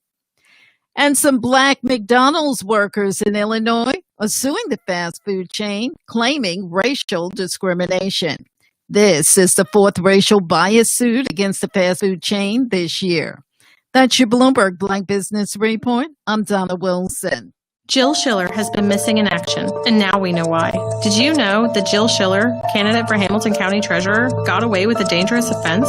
Her friends and connections at Cincinnati City Hall turned their heads when she was racing through a Cincinnati public school zone doing 52 in a 20-mile-an-hour zone. She could have killed a child.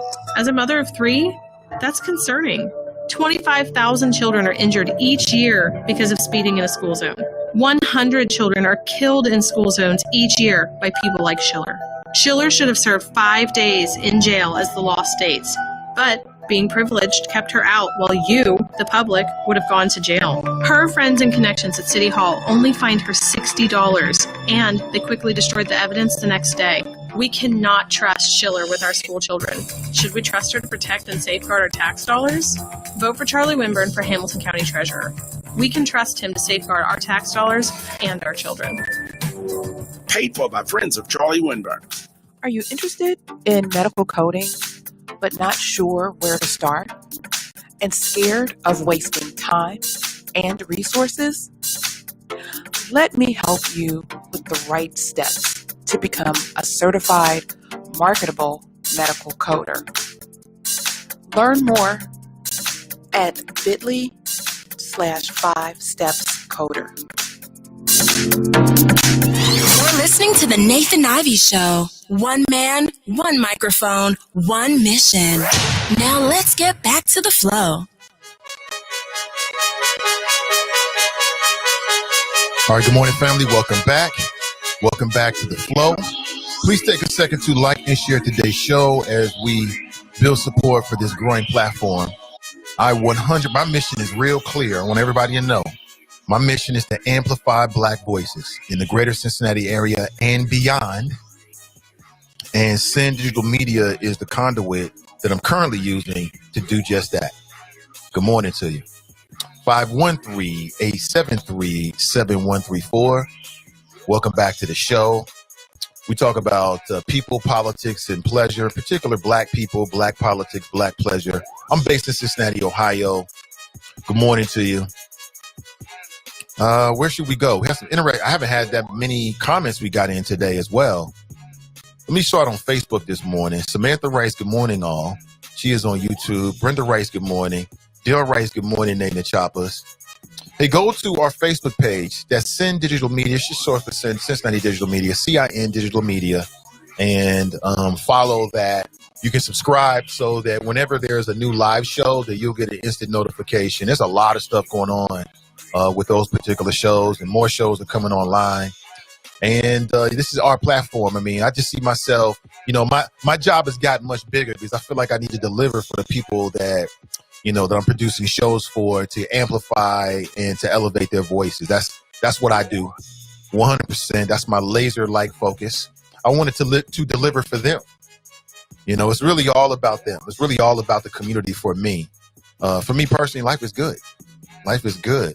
But I want to amplify Black voices. I think Cincinnati needs an independent voice. And this is just the beginning, family. This is just the beginning. All right. Good morning to you. Kara Mitchell writes, good morning. Hey, Graston, call me back. Black Rush was on the line, but as I told you, at this point, I'm a one-man operation, at least from the home studio. So I'm just running a couple of phone lines right now. So a hold line and an on-air line. That's T. Greg. He writes, good morning, alt middle, or hashtag alt middle. Dill writes, Trump doing town hall tomorrow and was checked out for COVID. Now he's good. Okay. Graston writes, become a patron, y'all. Oh, I appreciate it, brother. I do. Because, it takes resources to build anything. I don't care who you are. And I wasn't blessed with money. I'm not a multimillionaire. I don't have that. I have what I have in my resources and can pull it to the best of my ability. But I like the idea of crowdfunding for two reasons. Primarily, I like it because as a creator, I'm always open to work with, sponsors and things like that. You'll hear some of that in and out of the breaks. You've heard that for years now, right? But the idea of having a direct to consumer relationship is what really, really, really intrigues me. If I'm going to be beholden to anybody, I want to be beholden to you. That's the kind of relationship that I'm really looking for. I want to go directly to the people that enjoy the content that I create, that we create, for your support. Why? Number one, I think it's going to be much more of an authentic and real conversation and relationship. And number two, not that there's any tentacles, because the folks that I do promos for or promote events, they already know. It doesn't give you any editorial control whatsoever. I mean, so we want to say, what's the point of having independent media if you're going to do the same thing that the corporate structure does? We're not going to do that ever. But I just feel like it'd be a much more authentic and real relationship. And that's really where, I'm taking this show and also CDM. I want to have a direct to consumer relationship. And that's just the opportunity that being on the internet provides content creators. All right. That's, to me, would be the most ideal situation. So to that effort, I started a Patreon page, and you can access it online, of course. Go to Patreon /Nathan Ivey Show. Now, it's called Nathan Ivey Show, but in actuality, it's much bigger than a show. It's really about CDM and Sin Digital Media and the plans to come forth. So, what that gives you is a backstage pass to what's going on. I look at those folks as, that those are my supporters, obviously. When you make a financial commitment to somebody like that, that's a very, very, very, very intimate relationship that I take very, very seriously. But I value people's opinion. I value the opinion of the people that support, this show and this platform. So on all levels, I mean, I've got something called a producer's corner where you can produce elements of the show, and it gives you a bird's eye view, an exclusive view as to what's happening and what's coming online in the near future. So if you're interested, go to Patreon.com/Nathan Ivey Show, or you can just go to my website, NathanIvey.com, which you can access multiple ways. I mean, you can just go to NathanIvey.com via your web browser, click on support, and then click on the necessary tab. There's links on the official show page, the Nathan Ivey Show page on Facebook. So there's multiple ways to interact if you feel inclined to do so. All right. But there's multiple ways to support just by liking, and in particular, sharing this show in all the different Facebook groups is an amazing way. And there's a lot of folks that do that every single day. And I salute you and thank you so much. It means everything. I really appreciate you. You can also subscribe on YouTube to this particular show. And CDM's YouTube page will be coming online very, very soon, where it'll warehouse all of the different, projects and any future projects for YouTube as well, which I see is very, very important. So just to give you an idea of what's going on. T. Greg writes, watching the Barrett hearings yesterday left me with one impression. Trump is winning. #alt-middle. Yeah, I talked with a family member yesterday who is not my uncle. My uncle is not a fan of the Democrats. Like, in terms of their politics, he more closely identifies with the Democrats, but he looks at the Democrats as if they're weak. And so he just went off yesterday. He went on a rant yesterday on the Democrats in those Barrett hearings about he felt like the Democrats just weren't putting up enough of a fight. They can see the writing on the wall. Judge Barrett is going to become Supreme Court Judge Barrett. It's going to happen. There's no way around it. Ain't no way of stopping it. It's going to happen. Get ready for it. And once she gets in place, guess what else is going to happen? They're going to attack ACA, aka Obamacare. So if Obamacare works for you on any levels, that's a wrap. It's over. They're going to attack a woman's right to choose. That's a wrap. If net neutrality, that's a free and open internet where your cable company doesn't turn it into like your internet access into like the way they do cable, where you pay for particular channels, you'll be paying to get access to different websites. That kind of system will favor the big companies over people like me. All that new emerging black media, you're not going to have the same ability to connect with people. It's going to cost you a whole lot more. If you're a digital creator, you should go online and learn about net neutrality and get on the right side of it. What else is at stake? Citizens United, looking at corporations in terms of political campaigns and spending as individuals. That's going to be further cemented. Qualified immunity, you can get that up. That's really a wrap. All of those particular issues where it's the individual versus government, they're going to side with government. Get ready for it. And that's because black people in particular, let me talk to my black folks, we haven't been focused on the Supreme Court. We've been running around, some of us anyway, yabba dabba doing, arguing about Democrats and Republicans and should you vote, should you not vote, and what happens in the 90s crime bill. We haven't had our eye on the ball. Other people have. These evangelical white Christians, they've been focused on Supreme Court for 25, 35 years, man. And now this is the payoff. They're getting paid off. We've been running around on some nonsense, and they've been with a laser focus on this issue of the Supreme Court for 35 years. No lie. No lie. So now they're getting a payoff. You know, while people was running around, I shouldn't vote for this person. They voted for Trump because Trump was going to do exactly what he's doing right now. They voted for the Supreme Court. Meanwhile, you had black folks running around, black men in particular, running around in 2016 talking about, I don't like Hillary. You don't like Hillary, you fool. Do you understand it's bigger than just what you like? This is chess, not checkers. This is chess, not Uno. It's not Uno.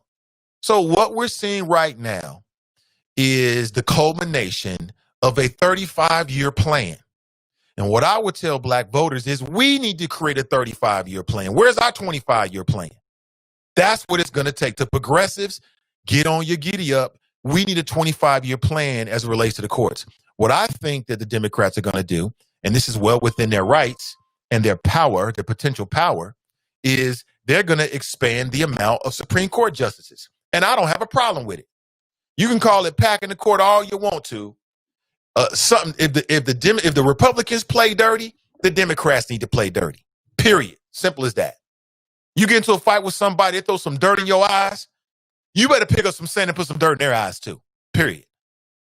Whatever it takes. All is fair in love, war, and politics. But let's go to the phones. Good morning and welcome to the show.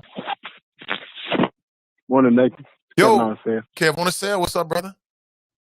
Trying to make it, man. So, have you been actually watching the confirmations? I have not. I've only watched clips. I got to be honest with you. I've only watched clips at this point. I'm going to say my truth, man. Look, I got to say this. I don't. I like Miss Barrett. I mean, I don't know about. I'm not happy with the person that put her up, put up the seat, but she really does just keep saying, I'm going to follow the Constitution wherever it leads. I'm going to follow the law. I'll follow policy. I'm going to follow precedent. That's all she keeps saying. So they asked her about Roe versus Wade, and the clip on the TV. Well, first off, I want everybody that is listening to understand that the dumbest thing in the world is to ask a judge who is trying to be a Supreme Court justice what they would rule on any case that they could possibly ever rule on.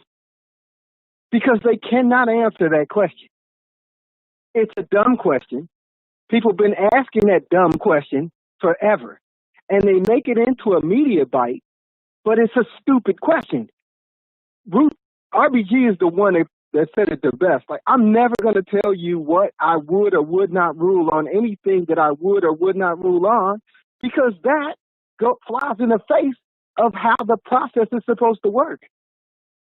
You're supposed to make a ruling based on evidence, witnesses, you know what I'm saying, testimony. You got to go back and look at case law and briefings and all this other stuff.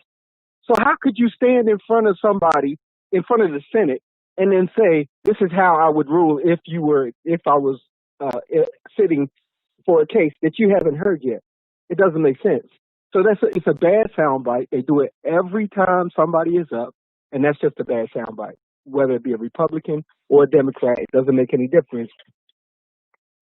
It's very literally a very bad soundbite to try to grab. And it's a gotcha moment, man. You know, if we're being real, the whole idea is actually a gotcha moment. But now going back. So they asked the lady, you know, how she would rule. She said, well, it would be based on whatever, you know, briefings and everything I just said. And but the soundbite they keep saying is, oh, well, she won't give a substantive answer about what she would do, because nobody would. Because that is really literally the best way to disqualify yourself as being somebody that's fair and impartial, is to say that I'm partial to something. On the ACA, she basically said the same thing. Now, she said that the mandate is not constitutional. And if it's not, then it shouldn't be part of the law. But she also said that she's not going to make a choice. Now, keep in mind, I'll say this again. I am a Republican or a Democrat, whatever you want to call it. I won't say independent because they got their own agenda. But the thing is, like, you know, I don't know that even the orange guy, I don't know that he knows who he put up. I don't know necessarily that he's going to get what he thinks he's going to get. Now, all of that being said, that's just giving us hope, because it is true that, you know, it's amazing to me that Republicans can basically say, hey, you know what, it's 9 months to an election and we're not going to allow for a vote. And then 4 years later turn around and say it's 2 months, it's a month and a half to an election, and heck yeah, we're going to allow a vote. It's going down. So I'm kind of with that weak knees thing. I don't understand how that works every time, but it does work every time. How's that work, Nathan? How every time can the Republicans do whatever they want to do and the Democrats get like shot in the foot? Well, when you say every time, I mean, what do you mean by every time? I mean, since Mitch McConnell has been the Senate Majority Leader, he's done what he's wanted to do because they had a majority. And now that they have Donald Trump, you know, he can back up and block. I mean, I think what we've learned over the last 4 years is just as it relates to the judges, because that's the constitutional purview of the Senate. If you have control of the Senate, just how much responsibility and control you have. But I mean, if the Democrats had the control, they could do the same thing. My brother, I'm going all the way back to hanging chads in 2000. You hear me? Republicans got what they wanted. I'm going to the fact that that the sitting president in an election won because of a state that his brother was the governor of. I'm going back that far. And I can go back even farther than that. I go back to 1988 with you, man, and tell you that they were telling Reagan, or 1980s when they were telling Reagan, you know, hey, you know, the deficit spending that you're doing right now is going to lead to billions of dollars of deficit in 2000, and the fact that it came true and nobody held anybody to count. So no, I ain't just talking about the last 4 years. When I say I'm with your uncle on this whole the weak knees thing, it's because it seems like every time we fail to be where we should be.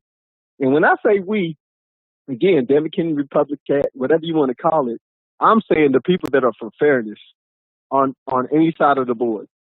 I haven't seen the Democrats do it as much. That doesn't mean that it hasn't happened. It just means that I haven't noticed it. I wasn't always as quote unquote middle of the road as I am now. But, you know, we're going back for years and years of policy and years of administrations where people have just basically made up their own. You get into the Social Security fund, you basically bankrupt the fund and then come back and say, hey, guess what? The fund's bankrupt. Yes, because you did a bunch of policy moves. You said this was the best pot of money that we could take advantage of, and it's just sitting here not being used. And then you turn around and you say, you know what? If you don't vote for us, you're going the Social Security Administration is going to go insolvent. Come on, man! It's the longest hustle ever. It don't make any sense that we keep falling for the same okie doke, man. The banana in the tailpipe. I'm not gonna fall for the banana in the tailpipe. Then we got folks out here now. This is my last part of my rant. Now we got folks out here who are focusing in still on the wrong thing. So if Judge Barrett is going to be, if she is going to be confirmed, and it's highly likely that she's going to be, because quite frankly, they don't have any dirt on her. They had dirt on her, then maybe not, but they don't have no dirt on her, so that she's probably going to get confirmed. Instead of us going out and saying, okay, this is all the more reason why you need to vote for the next one, because many of the justices are getting up in age, and all of them phase out eventually. We're still harping about the one that's in there that's going to be confirmed, man. It's a non-conversation. But I got to say again, I actually did watch, and I listened. She talked about her 2 black children and how they were affected. Her 17-year-old was affected by the George Floyd killing, and it was touching. I'm not going to lie about it, you know. Talked about her. I have a family member who's autistic, and she talked about her special needs child. And I can't say I hated what I heard, bro. I suggest everyone tune in and get a real look, because the media is not going to tell you what she's saying. They're going to give you clips for the aha moment. And that's all I got, bro. But all right, thanks everybody, for the call. you know, get engaged. You know, be there. And y'all know what my situation is, so. I got signs on the lawn. I'm passing out literature. I'm doing whatever I can, and I'm not gonna lie to you. I'm still falling short, because the one most important thing that you have to do, I can't. Don't be like me, man. Go out there and cast your vote. Go up to the polls, drop it in the mail. It's getting late for that mail-in ballot thing. Quite honestly, it's getting late for that. So you know, you might have to mask up, get your face shield. You know, they got the drive. I heard they got the drive-up boxes now. So, you know, put on some plastic gloves and a hazmat suit Go on out there, drop it in the box, and keep it moving. And don't fall for the. I don't know if you heard about this. Did you hear about the fake boxes that are out Yeah, there? I did hear about the fake boxes. Yep, I'm hip to it. Come on, man. The games. They pulling out all the stops, All man. the stops. This stuff is illegal. Somebody going to jail. They don't care. They do not care. Oh, and for what my man said earlier, the Pride Boys, whatever, I don't care who they are, come on and get some. if you threaten anybody around me, my family, or anything like that, you get what you get and you can't have a fit. That's all I can tell you. You're either gonna get right or get left. That's all I can tell you. I'm not mad about that, I brother. Appreciate you, man. Yeah, I appreciate you too, man. Thanks for the call. Be blessed, man. Yeah, the Proud Boys said they're going to start a civil war. We're going to start a civil war. Okay, you can try that. This ain't antebellum. For those who've seen that movie, this ain't antebellum. This is not 1970-something. This ain't 1980-something. Try it if you want to. Try it if you want to. It is what it is. I don't think it's a good idea. I'm reading that Twitter has suspended fake accounts. The game is so thick right now. You know the Russians are bad. They got the fake mailboxes, the drop-off boxes. And Twitter is suspending fake accounts because people are posing as black Trump supporters. Apparently there was an account, Cop Junior Cliff. And the profile picture was of a black police officer and the president of the United States, Donald Trump, with the instructions to vote Republican. See, I'm telling you, they love to trot these black folks out here. And it might work. We heard Charmaine McGuffey call in on Friday, right? And she was upset because Bruce Hoffmeyer has a black lieutenant. No, he's a black major of the Hamilton County Sheriff's Department that's doing ads for him. I saw the ad. And for people that are intelligent and know what's going on, those kind of ads aren't going to really have an impact on you. But for people who are kind of casually paying attention to it, it's like, oh, this brother saying this? Something must be wrong. It's going to have an impact. The disinformation is real. It's real. Check this out. In 6 days, that fake Twitter account, in 6 days, amassed 24,000 followers.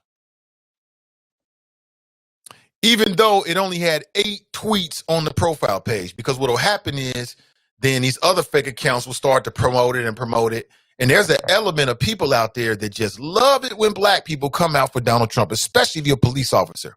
There's a segment of the United States population. That's why Officer Tatum, he's another one of these, in my opinion, self-loathing black man who's cashed in with the Donald Trump era. He's like the black male version of Diamond and Silk, the black male version of Candace Owens. His name is Officer Tatum. Might have like 2 or 3 billion people on YouTube following him. He's making big money. Being the black guy who, whenever something happens, he's caping for Trump. Whenever something happens with the police, oh, well, they were criminals, right? He's that guy. People love it. People love it. Like, if you don't really have a conscience and you're just trying to make it big, you should be a black Republican. You should be like the next Candace Owens. Because what will happen is you'll stand out. You'll be a unicorn. You'll be a unicorn. And I experienced this back many years ago when I went to the RNC, because there were so few black people at the RNC that I stood out. Now, I'm not a black Republican. But then it dawned on me like, oh, snap, I'm like a black male media unicorn up in here. Oh, and see, that's what Candace Owens and Officer Tatum, that's what they're enjoying right now, that unicorn type of status inside the Republican Party. It's so few of these fools that they stand out. And white folks love to find a black face to make them feel good about their racism. They love it. We love the black people. Straight Jerry Maguire, they love it. That's a way to make it big. You looking for a way to make it big? Go black Republican. Be the whole black conservative on Twitter thing, and it's going to go big for you. It might take you a while to break through, but once you break through, they're going to love you. You can sell T-shirts. I went to Officer Tatum's website, and he's selling like Superman t-shirts with Trump's face on it. Trump's doing this. I'm like, but I guess in the world of capitalism, I mean, whatever sells, right? I mean, not for me, but if that's what it is, that's what it is. Let's go to the phones. Good morning. Welcome to the show. Good morning, comrade. Hey, good morning, comrade. Welcome. Good morning, Thank Black Russia. Yes, sir. How you doing, brother? I was calling, and I'm doing good. How are you doing today? I'm doing well. Doing well. What's on your mind? All right. And I was wondering if you saw the inquiry in the last 24 hours. Because I heard you ask the question, I think early in the show, like why law and public safety wasn't dealing with this no-knock issue that Chris Philbin, I guess, authored. And so I think the paper in the last 24 hours kind of laid out why. Because they were dealing, John Curley actually showed the Law and Public Safety Committee meeting yesterday, from what I'm reading, and put on the table a motion to deal with negotiating with the unions, giving the police chief more power to, fire police officers and to deal with them in a more harsh manner if they violate their oaths. Right. So that's the reason why Christopher Smitherman took it off the schedule? I'm assuming that's the case. I mean, the mayor showing up to the committee meeting. I mean, I guess, he's the mayor, so the agenda could probably be adjusted for the mayor. Mm-hmm. That's how I'm looking at it anyway. I don't have no inside information on that. I'm just, you asked the question why it was tabled, I think, to yesterday, but then the mayor shows up with some policy I guess he wants to see during negotiations with the police union. Yeah, so I didn't know if you saw that. I saw the details. I'm sorry, brother. I didn't mean to talk underneath you. No.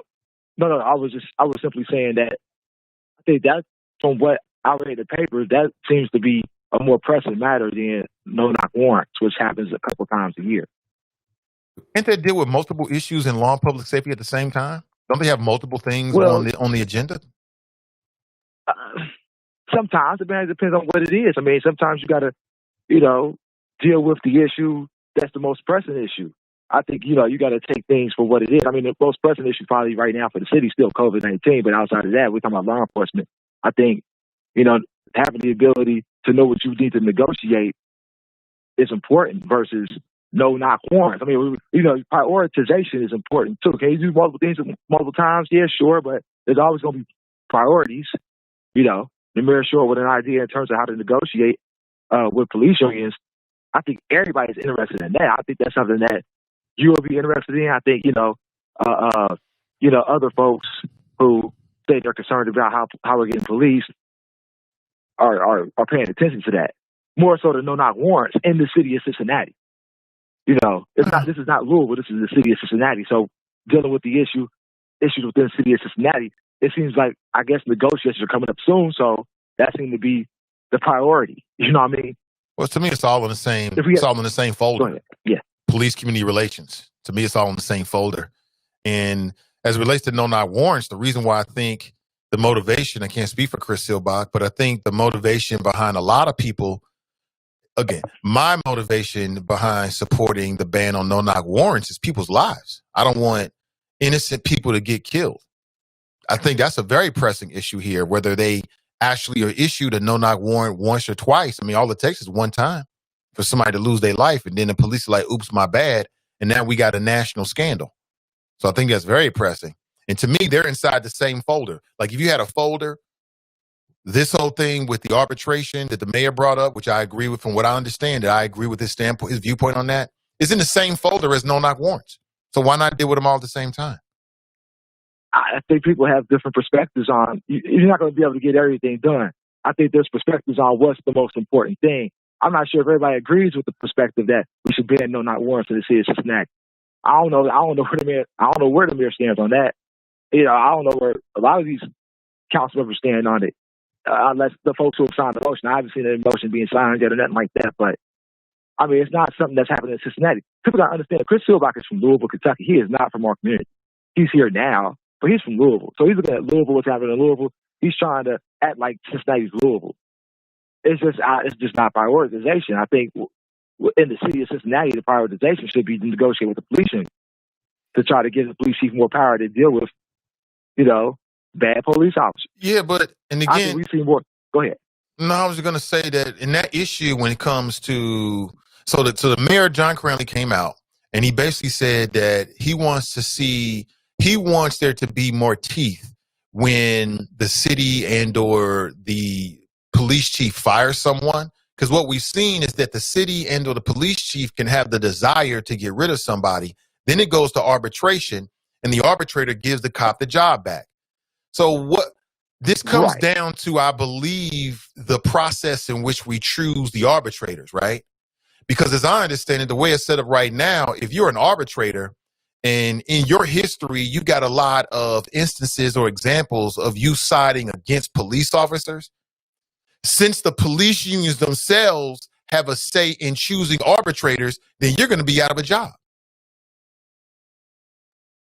Right. So that's part of the motivation ostensibly on the outside looking in. That could be part of the motivation as to why these arbitrators feel pressured to side with police. That's true, but also you got to think about how they're chosen too. Yeah, everybody gets say on it, but at the same time, I think it's more or less about how the entire process works. Now, I'm not sure I ain't read the contracts. I'm not sure about all the details, but as it relates to how I guess the city wants to negotiate, they're keeping that secret because they don't, you don't give away negotiating tactics. So how are they planning on addressing that issue? They want to try to address it. I think reading the article too, you'll learn that qualified immunity is not part of the deal either. They want police to continue to have qualified immunity. People should read it. I mean, I think that's more pressing stuff going on than no-knock warrants. I think this criminal justice matter dealing with police officers and how they're interacting with police and interacting with the people in the city of Cincinnati.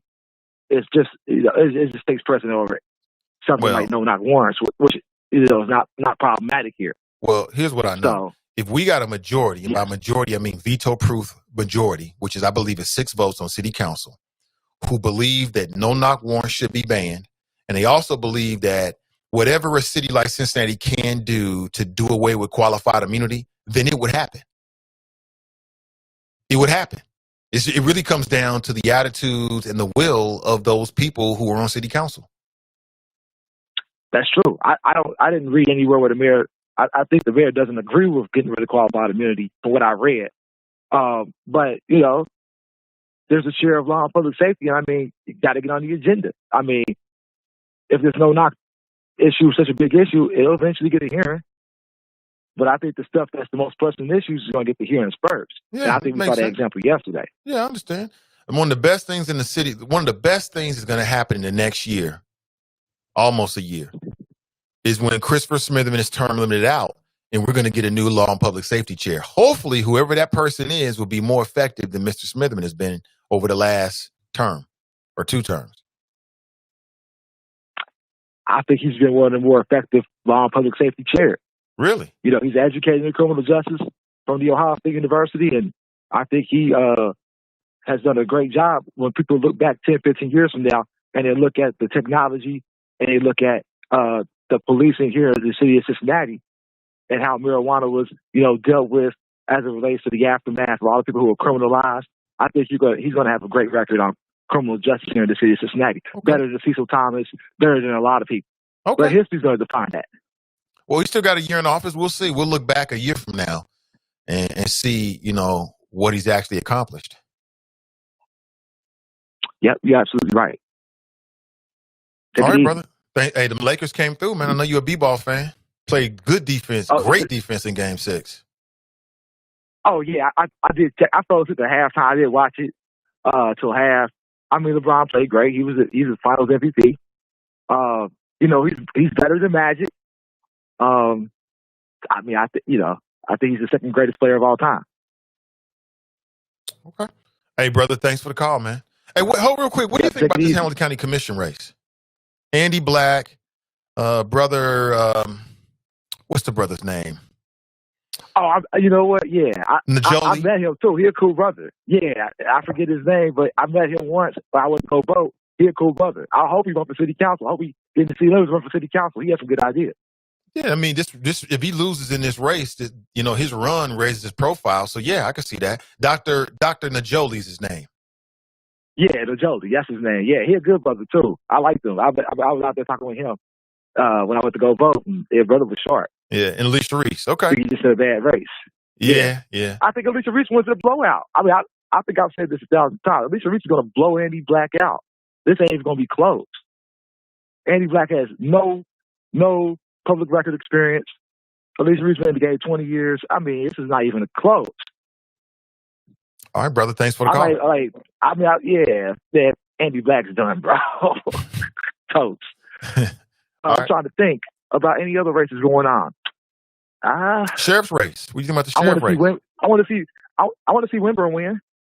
Okay. No, he's a big supporter of the show. What do you think about the sheriff's race? Winburn, I hope he wins. See what? Which race? The sheriff's race. That's gonna be close. I mean, people underestimate the law and order undertones of Hamilton County. It's gonna be close. I don't know, man. I guess McGuffey, because I think Biden's gonna carry a lot of these Democrats. So I would go with McGuffey. Yeah, that's a safe bet. All right, hey, what else? We got prosecutor, Hamilton County prosecutor. Oh man, nobody pick that. I don't want to pick that race. It's gonna be. I don't know if we're gonna know that night who wins on that race. Really? I wish I wish he had more TV ads. I'll generally talk about the race. I think it's gonna be close. We won't know that night. I've seen Joe Dieter's ads. I see Fanon ads. Fanon gotta hit him with it. I wish Fanon would just talk about Joe Dieter's trying to raise tension case. I wish he would talk about that. I think that's the deal breaker for Joe Dieter's. If you vote for Fanon, you want him talking about how he mishandled that Ray Tension trial. Yep. How he did it himself. And you know what I'm saying? Like I need to see that. Yep. Between now and the election, that he needed to do a commercial straight on the Ray Tension trial. Because when I seen that trial, I saw a below average prosecution. So that's what I saw. From a layman's perspective, that's what I saw. A piss poor prosecution. I agree. I've seen way better prosecutions from the elected officials than that one. It was like a bad mock trial. Like I seen students do better in a prosecuting the case, a murder trial, in a mock trial than that Ray Tension trial. Like I wish Fanon would just hammer that case. Like that's the only thing he needs to be talking about is the Ray Tension trial, because we saw it on display for ourselves. Like you can't tell people they didn't see what they saw in that case. For the official trying that case, it was lackluster. I just wish he had talked about it. He talked about that. If he started doing commercials on that, man, he could probably pull it out. But Joe Dieter is trying to define Fanon as like he's just dangerous for the county, and like his commercials coming back and talking about how qualified he is. Yeah, but he ain't talking about he really ain't destroying Joe Dieter's trial skills. Like you can talk about corruption from 15, 20 years ago when he was the treasurer, sure. But people don't even remember that. Mm-hmm. People remember that Ray Tension trial, though.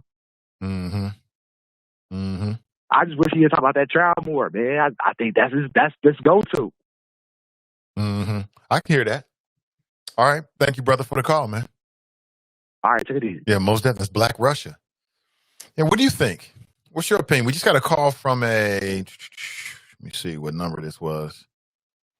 From a 475 number. If that's you, call me back. I'll put you straight on. Good morning to you. 513-873-7134.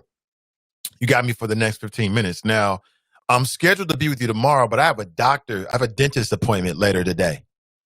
Your boy's going to the dentist, and I got a little bit of work that needs to be done. So you never know when you leave the dentist. I don't anticipate not being able to, orally communicate, right? But you never know. So I want to give you a caveat. If I'm not with you tomorrow, that's because I probably have some complications with my dentist appointment today. All right. Hopefully not. I ain't wishing it, but I'm just giving you a heads up. I plan on being with you live, local, and vocal tomorrow. Good morning. Kamika writes, he needs any woman. Hey, Sean, who was a guest with Fast Pitch last night on the Valet Service podcast, I thought it was an excellent conversation, Sean. I appreciate you being a part of it. So early and so negative, he writes. James writes, Louisville police are some of the most corrupt. I was a manager for a rental company in Louisville 20 years ago. I had a company, car privileges, and I had my pick of cars to drive it. Seemed to bother the Louisville police that a young black man was driving expensive cars. Got pulled over 8 times in 3 months. I literally had to schedule a meeting with the chief in order to get the DWB stops. Is that right? The driving while black stops? It's a damn shame. Welcome to being black in America. Also, welcome to the Nathan Ivey Show. Good morning. Hey, this is Dave. I just read a news article on WLWT5 that city council legally cannot do anything about the no-knock warrant. Is up to the city manager. It's up to the city manager? Yeah, I just posted it on your website there. It talked about it. It's on WWT Channel 5. So the city manager is chosen by the mayor, right? So that means it falls on the mayor to do something about it. I think it's the city manager. Allegedly, the city manager is supposed to be independent. I'm not exactly sure that is true. That's not true. That's a game they play. I'm agreeing with you. Yeah. I don't agree with you on a lot of things, but on that, I think we're on the same page. I'm looking at it right now. Banning no-knock warrants. City solicitor determines Cincinnati City Council can't do that. Written by Helena something. Battaglia. Channel 5. Okay, thanks for bringing it to my attention. I'll check this out. I thought you might find it interesting. Yep, appreciate it, Dave. Thank you, sir. Take it easy. In Cincinnati, a motion to ban the controversial policing tool was drafted last month, and Tuesday, the city solicitor concluded that city council does not have the power to ban no-knock warrants. Only the city manager who controls the police department under the city charter.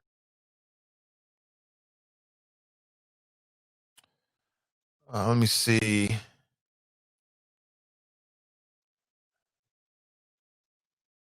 There's a quote here from Al Gerharstein. It does give some guidance so that the right people are involved in any change like this. The opinion states the council can ask the city manager to provide a report from the police department on no-knock warrants and make recommendations.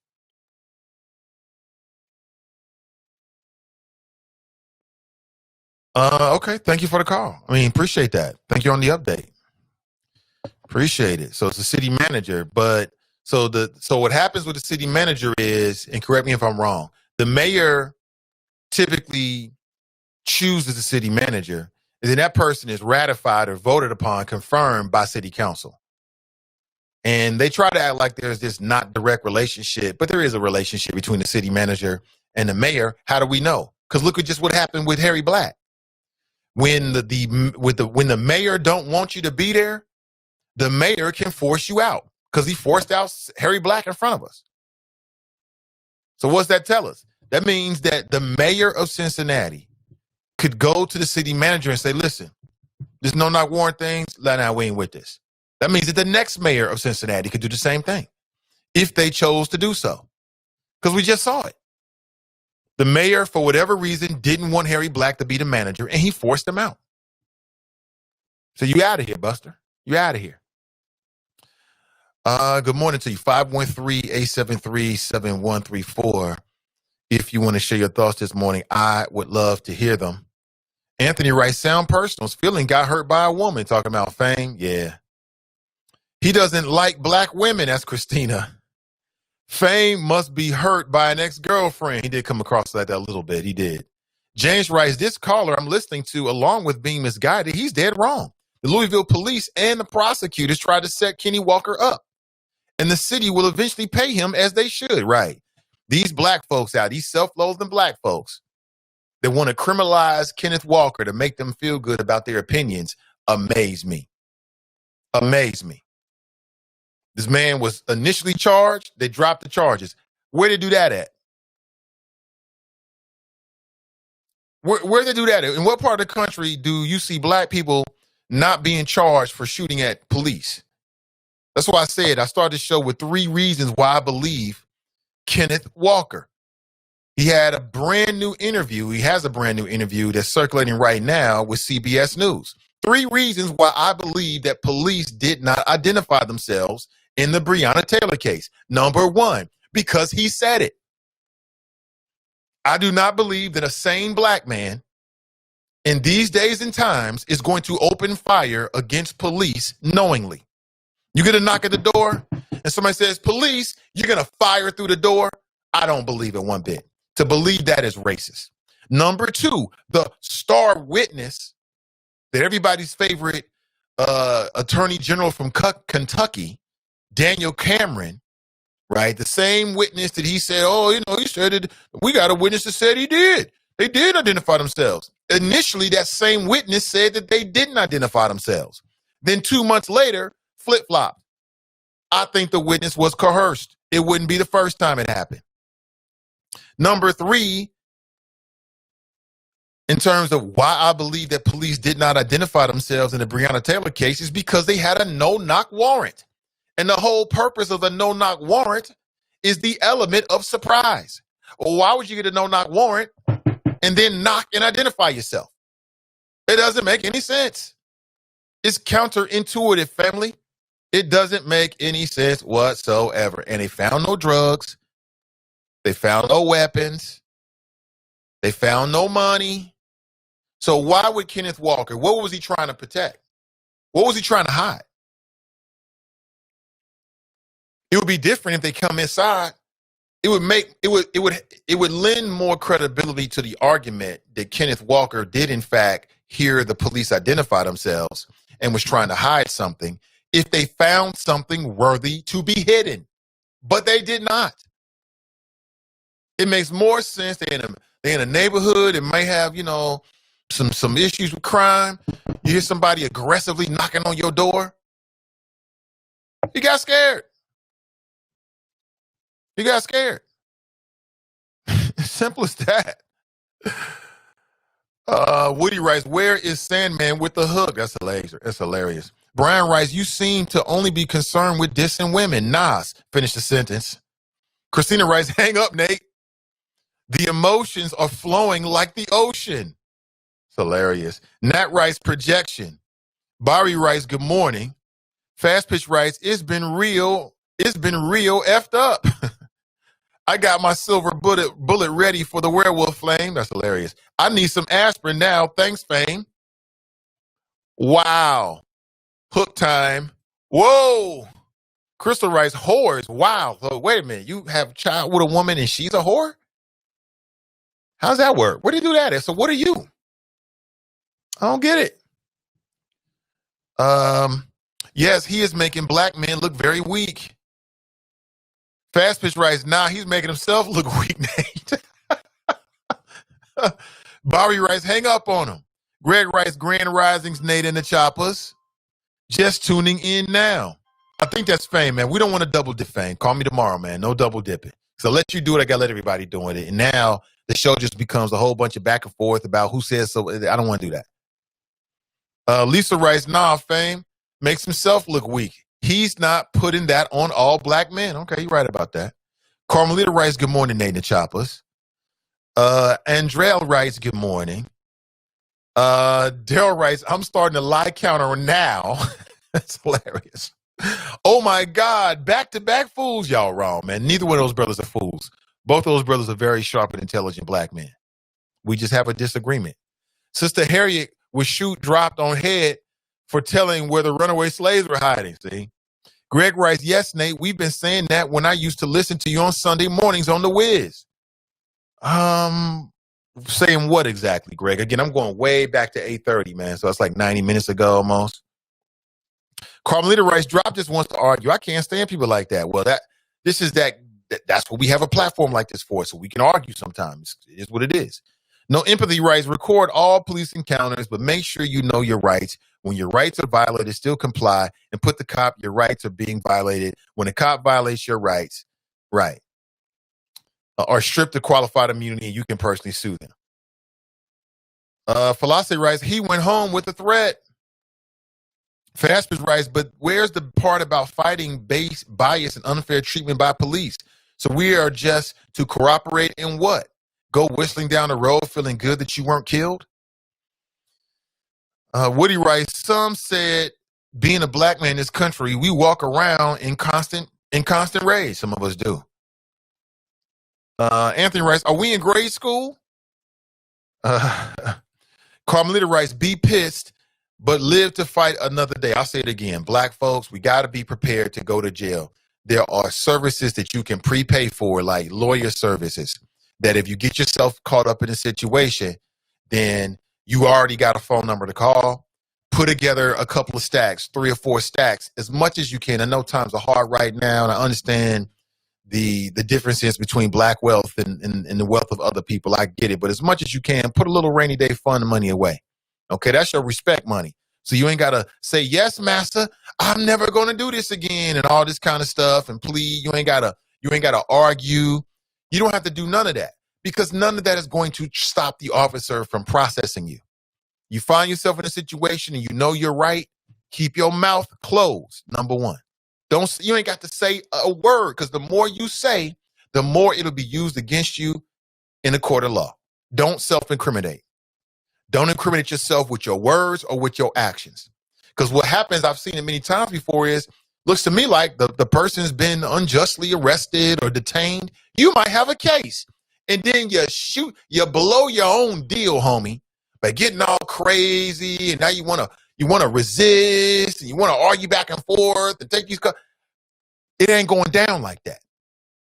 If the man say he's about to process you, you about to get processed. Be cool.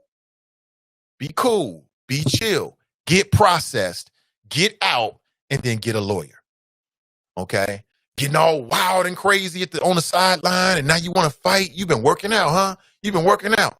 Okay, great. Now, when you go to court, it don't matter what the officers did. It doesn't matter if they was wrong or not, because you got 2, 3, 4, 5, 6, 7 charges you got to deal with. That's how the game is. So you got to be smart about it. You know what I'm saying? Sandra Bland, we definitely don't need the sisters out there doing it. If anybody's going to do that, it should be the men. We don't need you doing that on some lonely Texas road. Don't do all of that. Don't go back and forth. You process. Make your call, get your money, get bailed out, go get a lawyer. That's it. You go through Walmart and somebody says, they stole something. The boys roll down on you. Be cool. Be cool. Don't get all in your feelings and get outraged. You got every reason to. But you're going to blow your own case.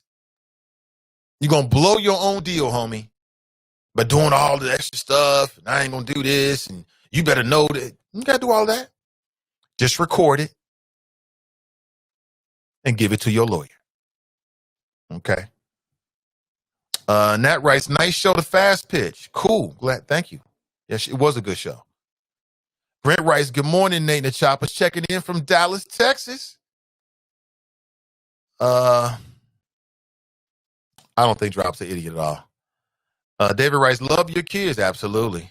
100%. Women are bestowed rights within the child support system, whereas men, they got cut off. Who is this? Shan Loki writes, the police unions are out of control. Citizens have the right to ask why they're being detained without threat of jail or death. Many of us don't have lawyer money, can't spend time in jail and lose employment. Police have no accountability when in the wrong because the unions see no wrong. You're right. I'm not saying you can't question them as to why you're being detained. What I'm saying is don't give them a reason to overshadow your case. Don't give them a reason to give you more charges.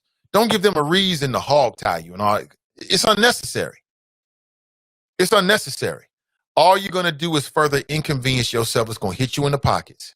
And again, every black man and woman in America should be prepared to go to jail if you leave your house, even if you don't. It's just the world that we live in. I'm just giving you the realities of it.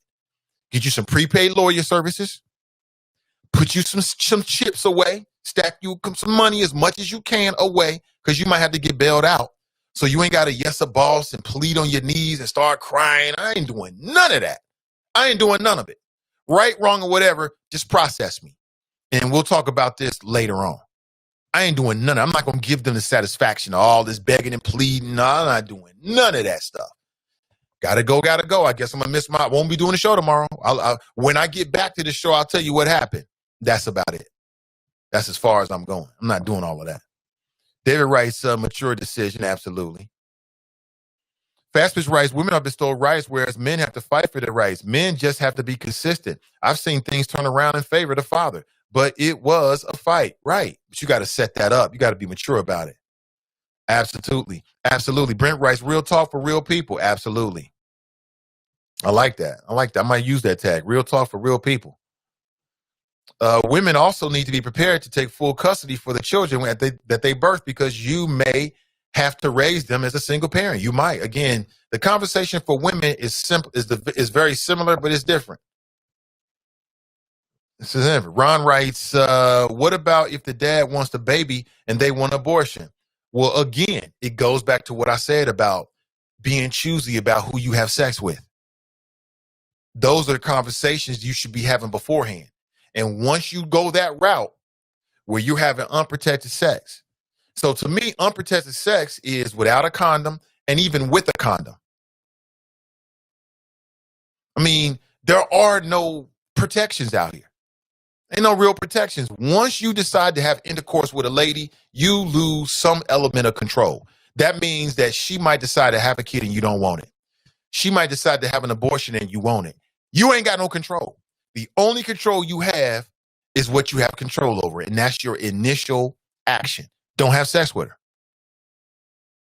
If you got any doubt about what she might do, any doubt, don't have sex with her. Simple as that. Men got to be responsible enough to walk away from a sure thing just because it might feel good. Them feeling goods cost you, brother. Brian writes, two things can be true at the same time. Men need to take responsibility and take measures that match your life plan. Women deserve child support, and the child support system is racist. Correct. Katie writes, if you are having sex, male or female, even if sex is protected, a child might be conceived. Correct, Amundo. 100%. 100%. Greg writes, good morning, Choppers, and the other good folks. David writes, Dante is correct. Brown was present at the gun show. That's because black folks has had enough, and we ain't taking it no more. And if you don't have a disability, something that would bar you from having a weapon in the state of Ohio or any other state, then my recommendation is you do it. You should have a weapon in your home, and as much as possible, you should be in a conceal and carry permit. That's just what it is, because you never know what might happen in this world. The Proud Boys, these Proud Boys, who knows what they're trying to do, man? But if they try to do something, what you gonna do? You gonna pray to God? You gonna pray to Biggie and Tupac? Well, guess what? They ain't coming. It's gonna be you and you alone in that moment. What you gonna do? Simple as that. I have to make a move, family. Gotta make a move. Have an excellent rest of your day. I'll be back with you tomorrow morning, bright and early at 7:30 a.m. Please like and share this show. As we end the show, please share it. It still has legs. There might be a lot of people on your Facebook page or your Facebook group or your whatever circles you might be on social media or Facebook that haven't heard today's show. So please spread the gospel of flow this morning as we build our platform. Have an excellent rest of your day. As always, winners focus on winning. Losers focus on winners, right? And we'll talk real soon. I'm Nathan Ivey, and I'm out.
Yeah.